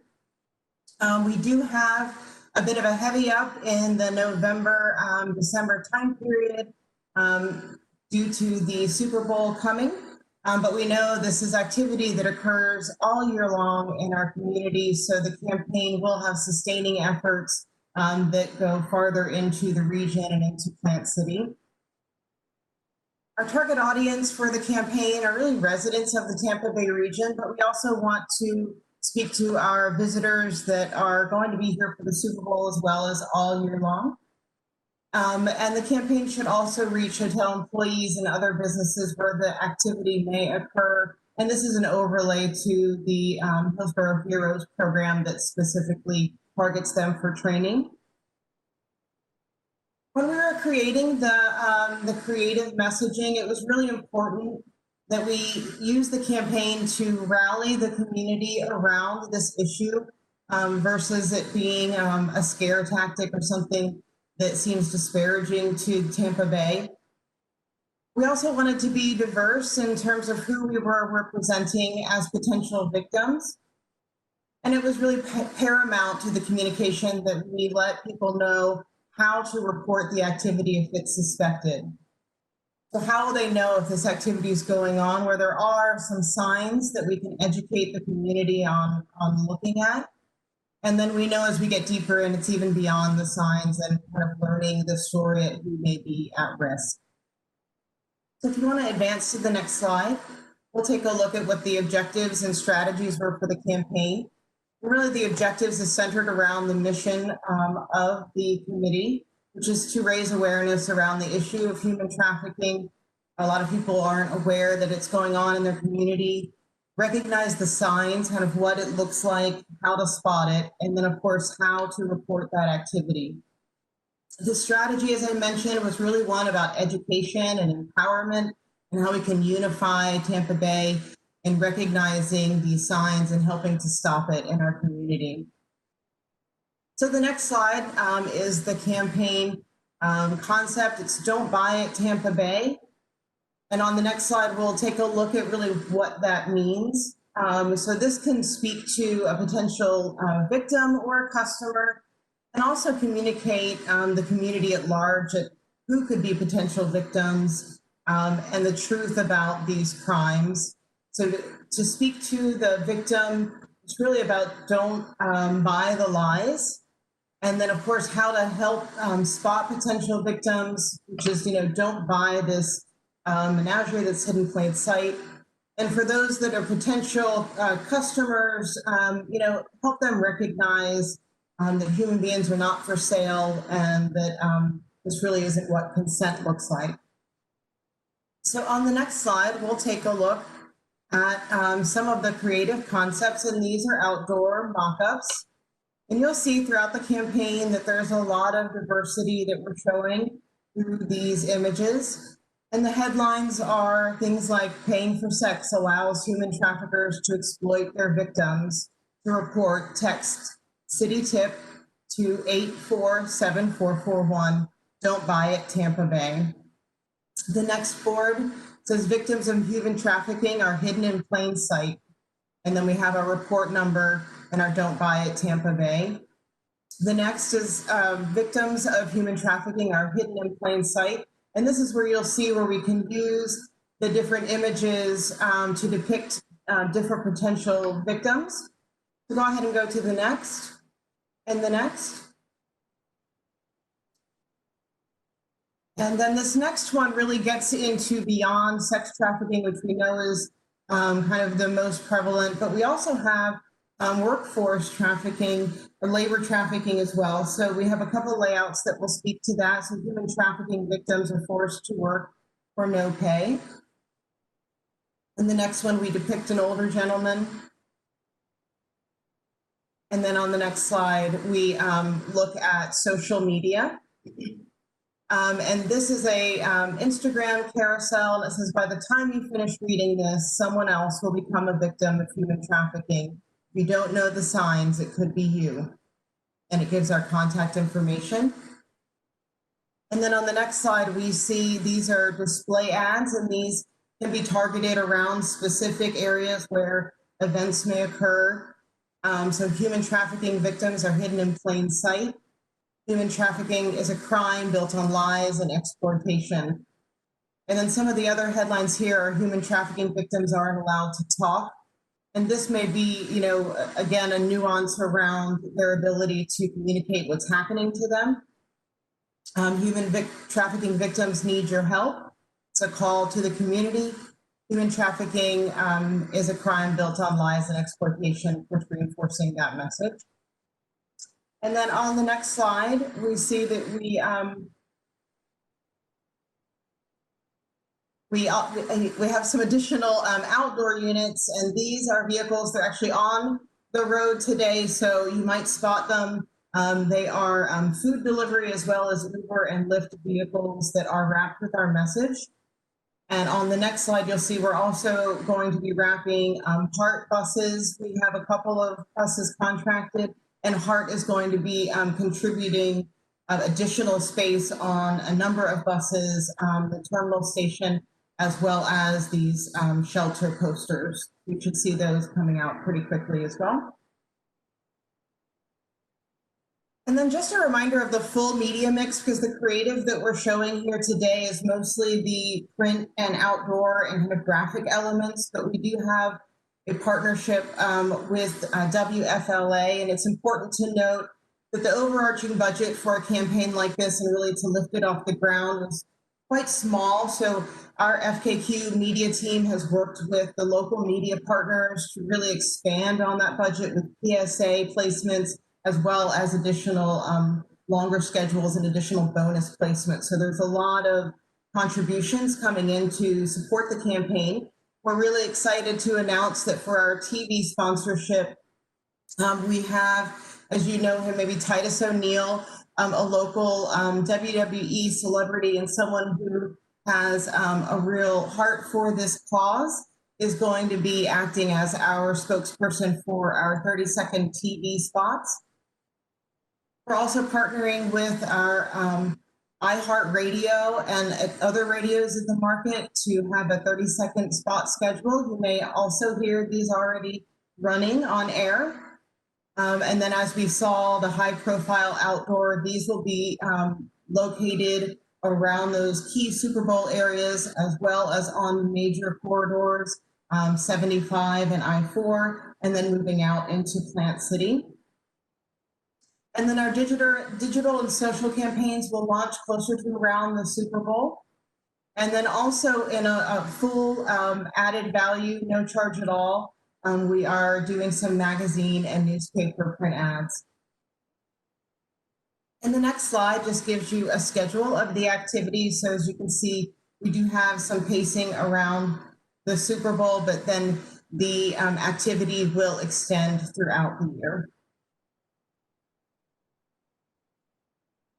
And thank you again for asking us to come and present the campaign.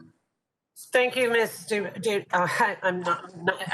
Don't get your name right. I'm so sorry. I ruined it every time. So, Elisa, thank you so very, very much. And thank you to your entire team and the work that you did along working with Visit Tampa Bay as well. I mean, it's been a real team effort to do this. I also want to shout out Titus O'Neil. He's been a great supporter of this program. I'm very glad to see that he's going to be participating in it as well. And board members, I just wanted to make sure you saw this before we showed it statewide to those that are in the fight to fight human trafficking in the state of Florida and specifically in Hillsborough County as we prepare for the Super Bowl. Thank you so much for your work. I appreciate it. Chairman, Yes. Commissioner Myers. I'm sorry, Commissioner Myers, go Thank ahead. you. You're recognized. Just like to add a radio station for marketing, WTMP. And also, can we get a messaging out to our young high school girls? In the past, when we've hosted the Super Bowl, and through my sorority, Alpha Kappa Alpha, we work with young girls, and they've had the opportunity to come back and tell us that they have got caught up with human trafficking. And so I think this would be an excellent opportunity to share what we're doing as we prepare for the Super Bowl. Great. Thank you, Madam Chairman. Thank you. I don't know if there's, would you like to respond to that? For some guidance there. There is a group that the commission is working with to reach out to school-age kids. And we can look at ways that we can add additional partners on the radio or other digital space. But we are reaching out. We have several organizations that we're partnering with to make sure that children are made aware and what to do, and some great programs. We haven't brought that forward, but I'll make sure that that our human trafficking staff will reach out to you to provide you with some data there. Thank you so much, and we will move to the next item, Ms. Wise. Thank you, Madam Chair. The next item is Commissioner White's item F5, relating to the PACE program. Commissioner White, you're recognized. Thank you, Madam Chair. You know, I had scheduled this item on the agenda because, you know, I was hearing from various stakeholders about the fact that although we have heard some frankly absolute horror stories about the PACE program, there are still many out there that feel that the program could have merit. It's my understanding that commercial real estate owners can participate in the program. It's my understanding that there have been some anecdotes about residential homeowners that have benefited from the program. However, I will say that over the course of the past 24 hours, I've come to the conclusion that this is just not ready for prime time in talking to some various stakeholders and staff.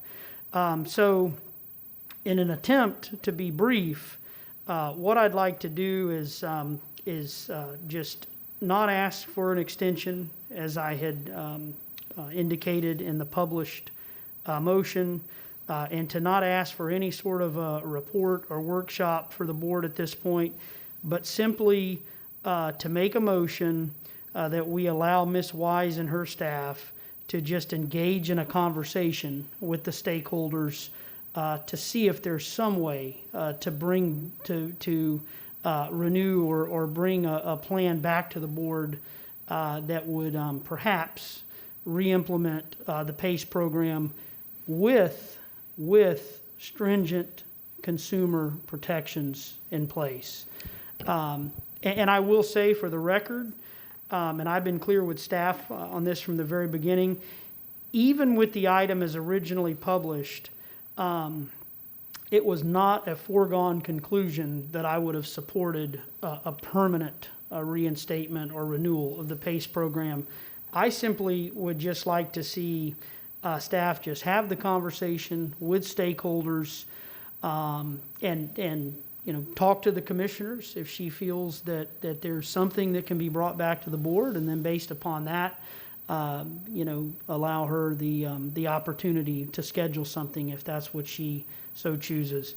So that's my motion, is to just simply authorize Ms. Wise and her staff to engage in conversations with various stakeholders to see where they might get. Second the motion.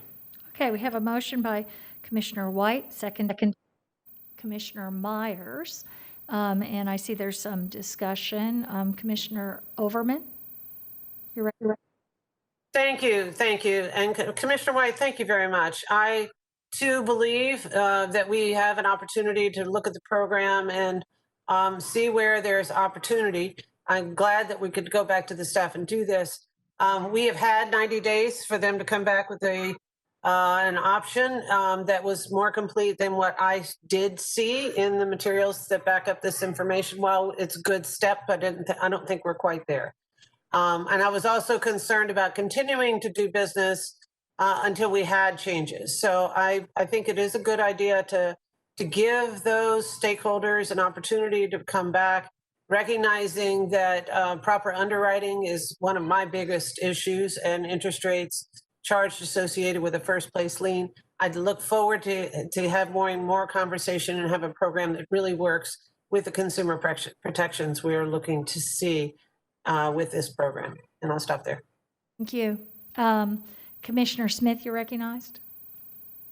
And thank you, Commissioner White, for carefully considering all the angles of this. I know we've heard a lot of horror stories about the misuses of this program as it is, and so consumer protections are certainly one thing that has been missing. But if we're going to consider this in the future in any form, I just want to put out there that even if we could protect people from unscrupulous vendors, there's a whole other side of this that concerns me as well.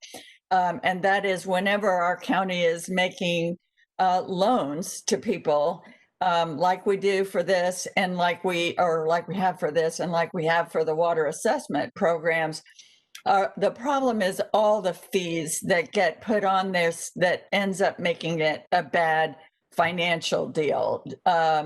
In this case of the PACE program, the vendors, I understand, are charging about 7% fixed interest for the loan in the first place. But then whenever our county becomes the collector for these loans in a tax assessment, our county then adds another 4% collection fees. I think that's 2% for the tax assessor and 2% for the property appraiser, whoever. So that's the extra, or the water department in the case of the water fees, but whatever. That's 4% our county adds on. And then because these tax payments, y'all are aware when you get your property tax bill, there's all these assessments or different breakdown listed on there, but you get to pay 4% less if you pay it early in November. But if you pay it, on time, you pay the face value. But when we're the collector for these loan payments, we can't let somebody pay less in November. So we have to add on an additional 4% early payment discount fee that we can take off if they pay in December, but that stays on there if they pay on time. So we've got the interest that the PACE program charges, 7%, 4% additional county collection fees, 4% early discount fee if they pay on time. And that's already adding up to 15% charges on top of this loan. So I'll be looking, if there is further discussion on that, I would be looking at that, as well as the current PACE program includes a prepayment fee of 5%. So if you're trying to get out from under this assessment that our county is collecting every year on your tax bill, you got to pay 5% early prepayment to get out from under it. And then, of course, as Commissioner Overman mentioned, that there's the problems of this kind of a loan being a superior lien. And it leaves our county in the position of being a bad, not to say predatory lender, lending and making these loans and collecting them on the tax bill. Puts us in a very bad position when these loans are, at the end of the day, not a good financial deal to start with, on top of the other issues that PACE has had with unscrupulous vendors taking advantage of people. So I just want to put that out there, that there's this other aspect I would be looking at. Thank you. Thank you. And seeing no further comments, I would just like to say thank you as well to Commissioner White for making the decision you made not to put this there. I couldn't see any way in good conscience I could have honestly voted for an extension.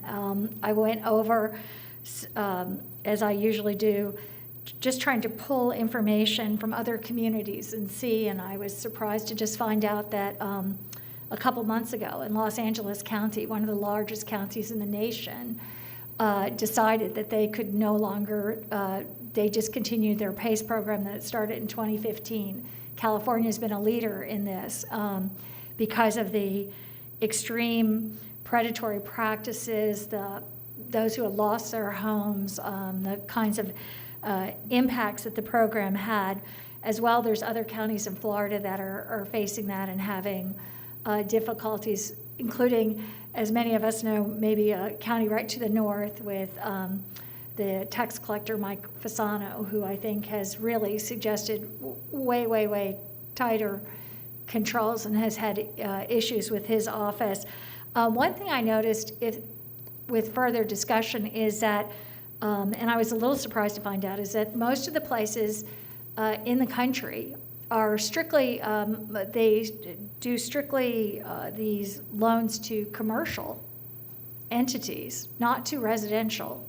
And so that's just something I throw out there that I was a little surprised, because you would expect that a commercial entity would be better able to protect themselves from predatory practices and understand the implication. So I don't know, I just put that out there because it was something I discovered that I found was interesting. But with that said, I think we have a motion by Commissioner White, seconded. It was seconded by Commissioner Myers, correct? Yes. And seeing no further discussion at this time, can we have a roll call? Kemp, Yes. Cohen, Yes. Hagan, Meyer, Yes. White, Overman, Yes. Did you call my name? I'm calling it now, ma'am. Yes. Motion carried 7-0. Thank you. And I bet you thought we'd never get there 45 minutes early. Wait. Sorry, we're not done. Or so to speak.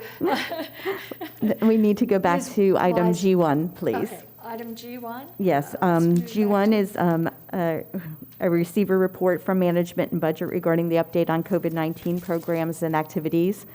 And Tom Fessler will give a quick response. Great, thanks.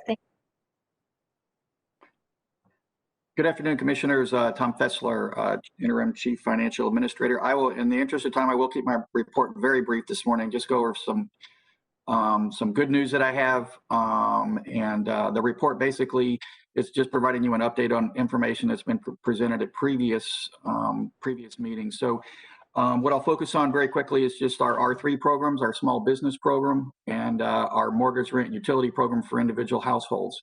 So on the small business program, we have assisted 5,599 businesses and made payments to them to this point. Again, with that program, the awards are anywhere between $10,000 to $40,000. The average award is $16,521. The good news is we have less than 50 remaining applications to process, and the ones that are remaining we're just working through some issues with the applications, some very what we consider to be minor issues. So we should have that program wrapped up very quickly. On the individual household program, we're providing rental assistance, mortgage assistance, and utility assistance. With that particular program, we have assisted and made payments to 6,864 households. We have processed all applications. All payments have been made. There are no outstanding applications left. The average award is approximately $6.2 million or $6,200. With that program, we have been able to make awards in the neighborhood of about $36 million. Going back to the small business program, we have made awards in the neighborhood of about $93 million. On an overall basis, with our CARES Act funding, as you're aware, we received $256 million. As of yesterday, we had been able to expend $183 million. But as I said before, also, we do anticipate spending all of the dollars by the end of this fiscal year. So we are on pace to do that. And with that, I'm available for any questions. Thank you. Are there any questions? Commissioner Smith, I see your hand raised. Is that from before? Okay.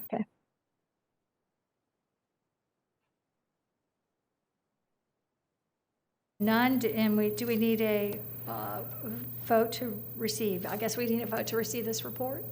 Do we have a motion? Second. Okay, we have a motion by Commissioner Cohen, seconded by Commissioner Overman. And seeing no further discussion, roll call, please. Kemp, Yes.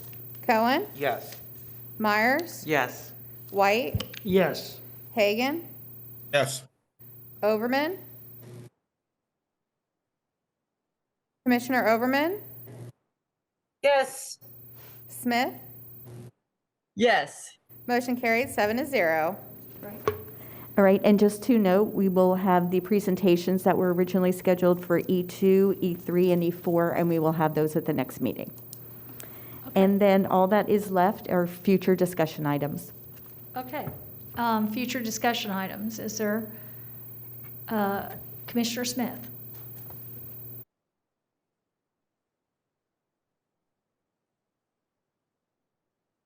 Ma'am, you are muted. Thank you. So as I read today's agenda, I noticed a few items where our board action authorizes our chairman to do something. And the opening statement is called the chairman's statement. And it's not only inaccurate now that we have a female chair, but it's outdated. And it's time for our county to move toward gender neutrality in all our communications. So I'd like to work with the appropriate staff in the administration and communications and legal to, first of all, figure out whether that can be simply implemented under our current anti-discrimination policies, or whether we need board direction for some policy or communication style guides, or what we need to do to move forward on gender neutrality in all our internal and external written communications. I know we can simply change our agenda to say chair instead of chairman, but I want to make sure that this is happening throughout all our employment manuals, our written materials, everywhere, routinely moving forward. Thank you. Great. Thank you so much from the chairwoman here. Are there any other future items? Why, anyone?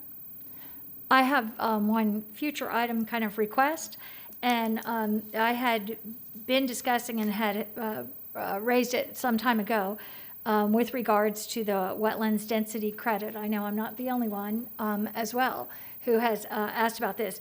And I know there's been some work done on that, and I'd just like to ask if it could be part of the presentation at the workshop that we do next week, at least some preliminary information about it so that other newer commissioners can have some background about it. Great, thank you. I see Ms. Beckett answering yes, shaking her head. So, Commissioner Overman, you're recognized. I think we failed to enter a motion to receive the report from FKQ. I don't know if we took a vote on that, so I'd like to offer a motion to, I know it's out of order, but I just realized we didn't actually receive the report. Second.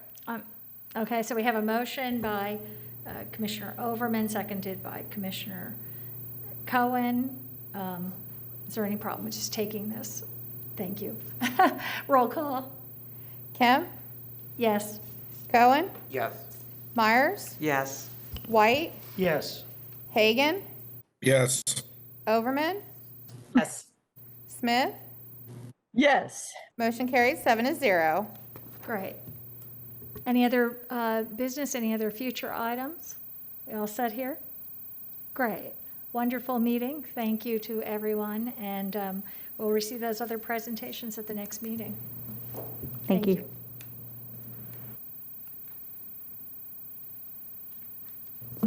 So we're adjourned, Madam Chair. I'm sorry, we're adjourned, yes, officially.